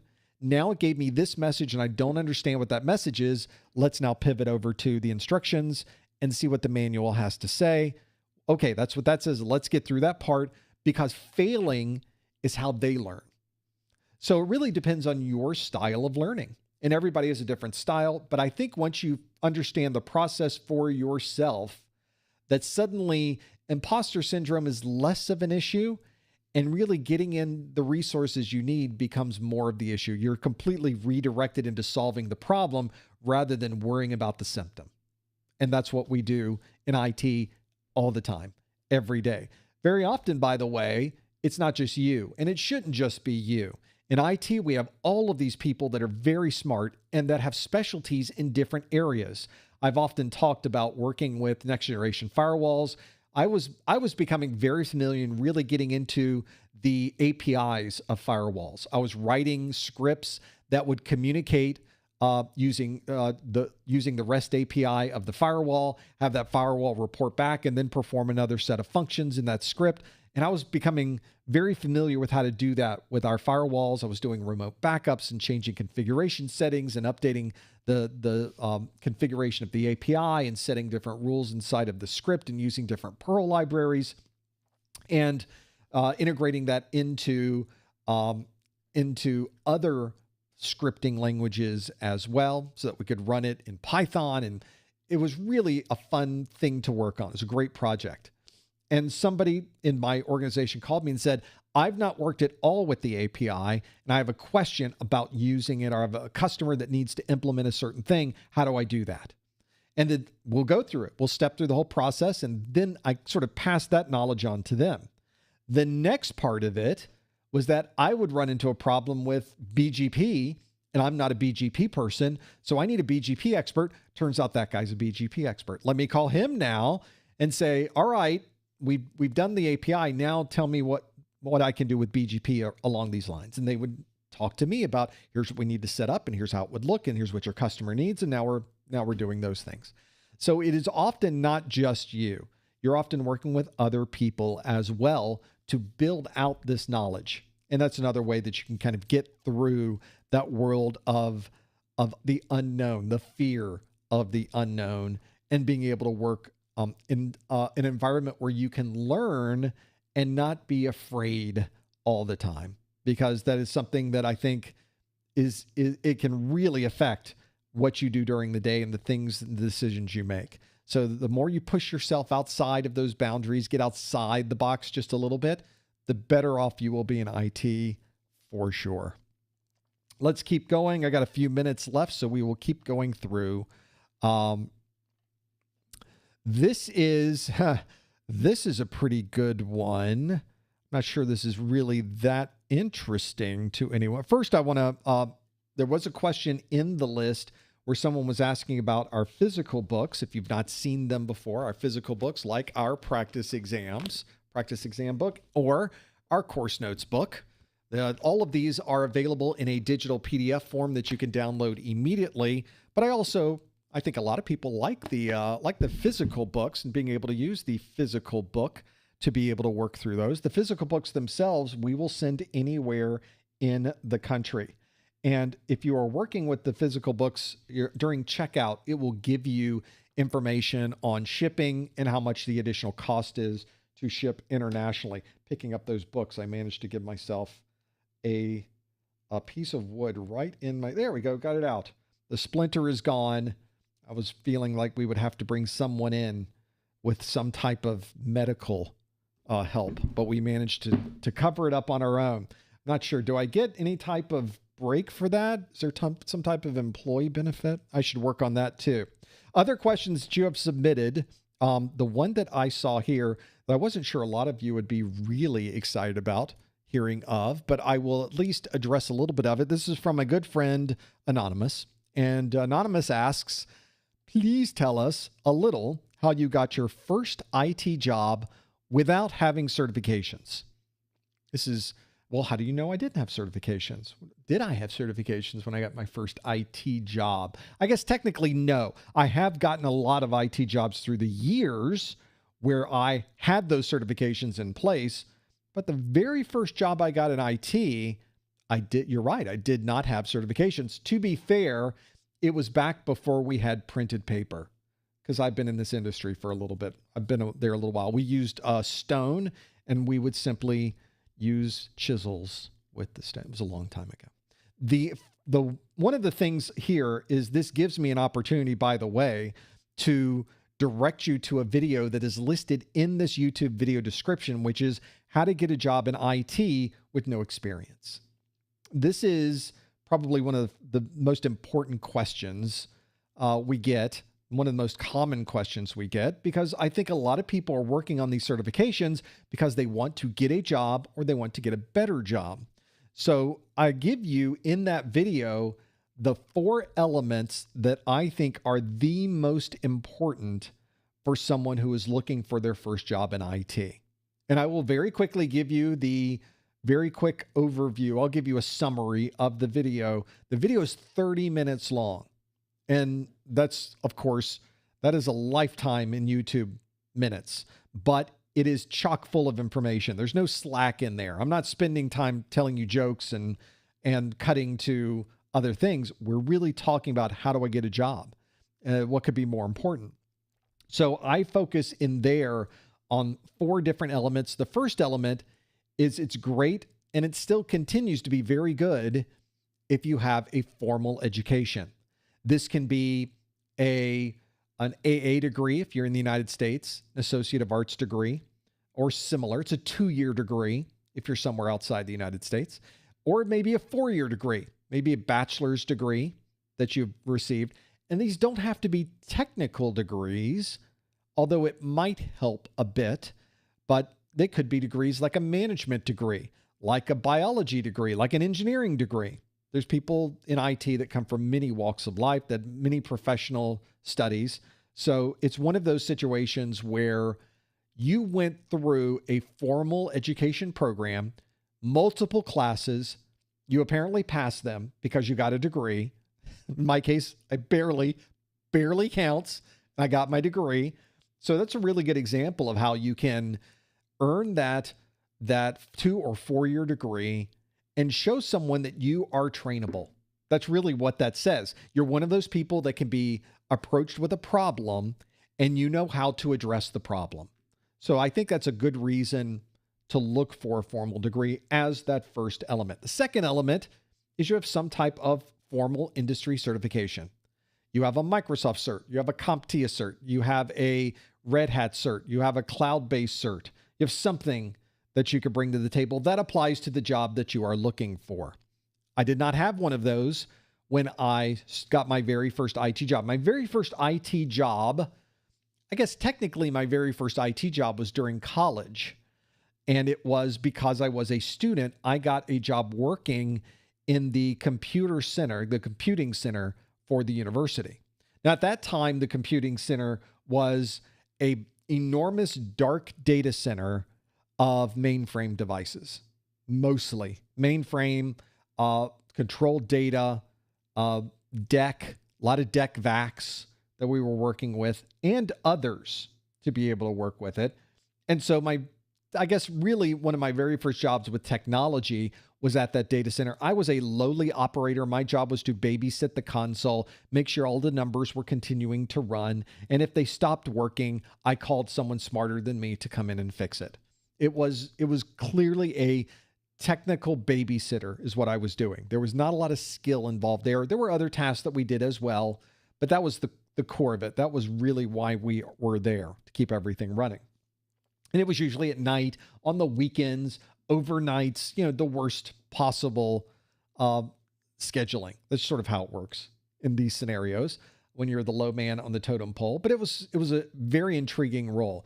My first job out of school, though, where I was working as myself for a third party who up to that point did not know who I was, and they were paying me every 2 weeks. I was working as a field service technician for a computer company in South Miami. And we had the contract for every computer that sat on a desk in at the time, Dade County, now Miami-Dade County. We had the contract for that. And so anytime something needed to be upgraded, warranty replacement, or somebody forgot to deliver a printer cable, I was now the one going out to upgrade a system, provide that warranty repair, or simply hand them the printer cable. I had a 4-year college degree, and I got My job was to hand people printer cables. That's how it works. Took a while for me to figure that out. Turns out that's how it works. So that was my first job out of school. How did I get that position? For some reason, they came to our school on a career day sort of thing where we brought in a lot of different companies and you would just go interview. It was sort of like speed dating, but for a job. So you would go to different companies. You would just go job, company, and they would say, they would look at your grade point average, your GPA, and they would go, oh, I hear what you're telling me, but I looked at your GPA and yours is higher and yours is lower. So we're going to take the one that's higher by. As I've already mentioned, my GPA, not the greatest in school. I was not the greatest student. I was, what's the word I'm looking for? Irresponsible. I was not a good college student. I was the worst. I barely made the number. Going back, it's one of the regrets I have. Not a big one, but I probably should have done better when I was in college. So when I start looking at that, the reason I was in North Florida, I got hired by a company in South Florida. I really think they went through all of the other people that had higher GPAs than me, and they all went to like the big accounting firms. They went to the big IT computing technology firms, and I did not. So I started as a field service technician. Best job I could have hoped for. Because when you're going from place to place, working with a lot of different technologies, getting your hands in the middle of things you've never worked with before, it's OTJ, it's on the job training. And it was a great experience to work with that. So IT certifications sort of were created from that because there were a lot of different computer companies that were really starting to come of age at that point. You suddenly had IBM PCs that were in the workplace. You had compact devices. You had NEC. You had DEC. You had a lot of others that were created, and everybody had a different way of doing things. That's really where the CompTIA came from, is we came up with a way to focus on making this a centralized and common thing for everyone to know. So it's really a benefit of not having certifications at that time that sort of created the idea of standardization of technical knowledge. And from that point, the industry just obviously took off. So it is useful to know things. Of course, those were the first two elements of things you should know to get your job in IT. The other two are you need to have some type of practical experience. Maybe not necessarily professional, but practical. I talk about that in the video. And the fourth thing, and the thing I did not have in that very first job out of school, is knowing someone who already worked there. Every other job I had from that point, and I probably had many different positions, very often within the same company. Every position I got after that, I knew someone who worked there. Did it help with the job? I think it did. Hiring somebody you know is much better than hiring someone you don't. And that's especially if someone who works there knows you. So it's a very good example of the different things you should be aware of. I've already mentioned, I go through all of that and more in this video. It's in the YouTube video description of this video called How to Get a Job in IT with No Experience. Well, as I mentioned earlier, I have a bit of a hard stop at the top of the hour, and it is the top of the hour. We have hit our limit for today. Alas, it goes by way too quick. We have way too much fun doing this. Thank you so much for joining us today. We do one of these Security Plus study groups once a month. Make sure you check our calendar to know when the next live event is going to be. You can find that at professormesser.com/calendar. I will be over on Discord for the rest of the day and then some. You can always find us over there when we're not live.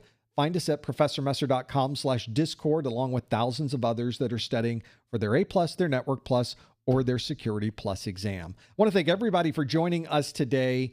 We will see you next time on the Security Plus study group. Thanks, everybody.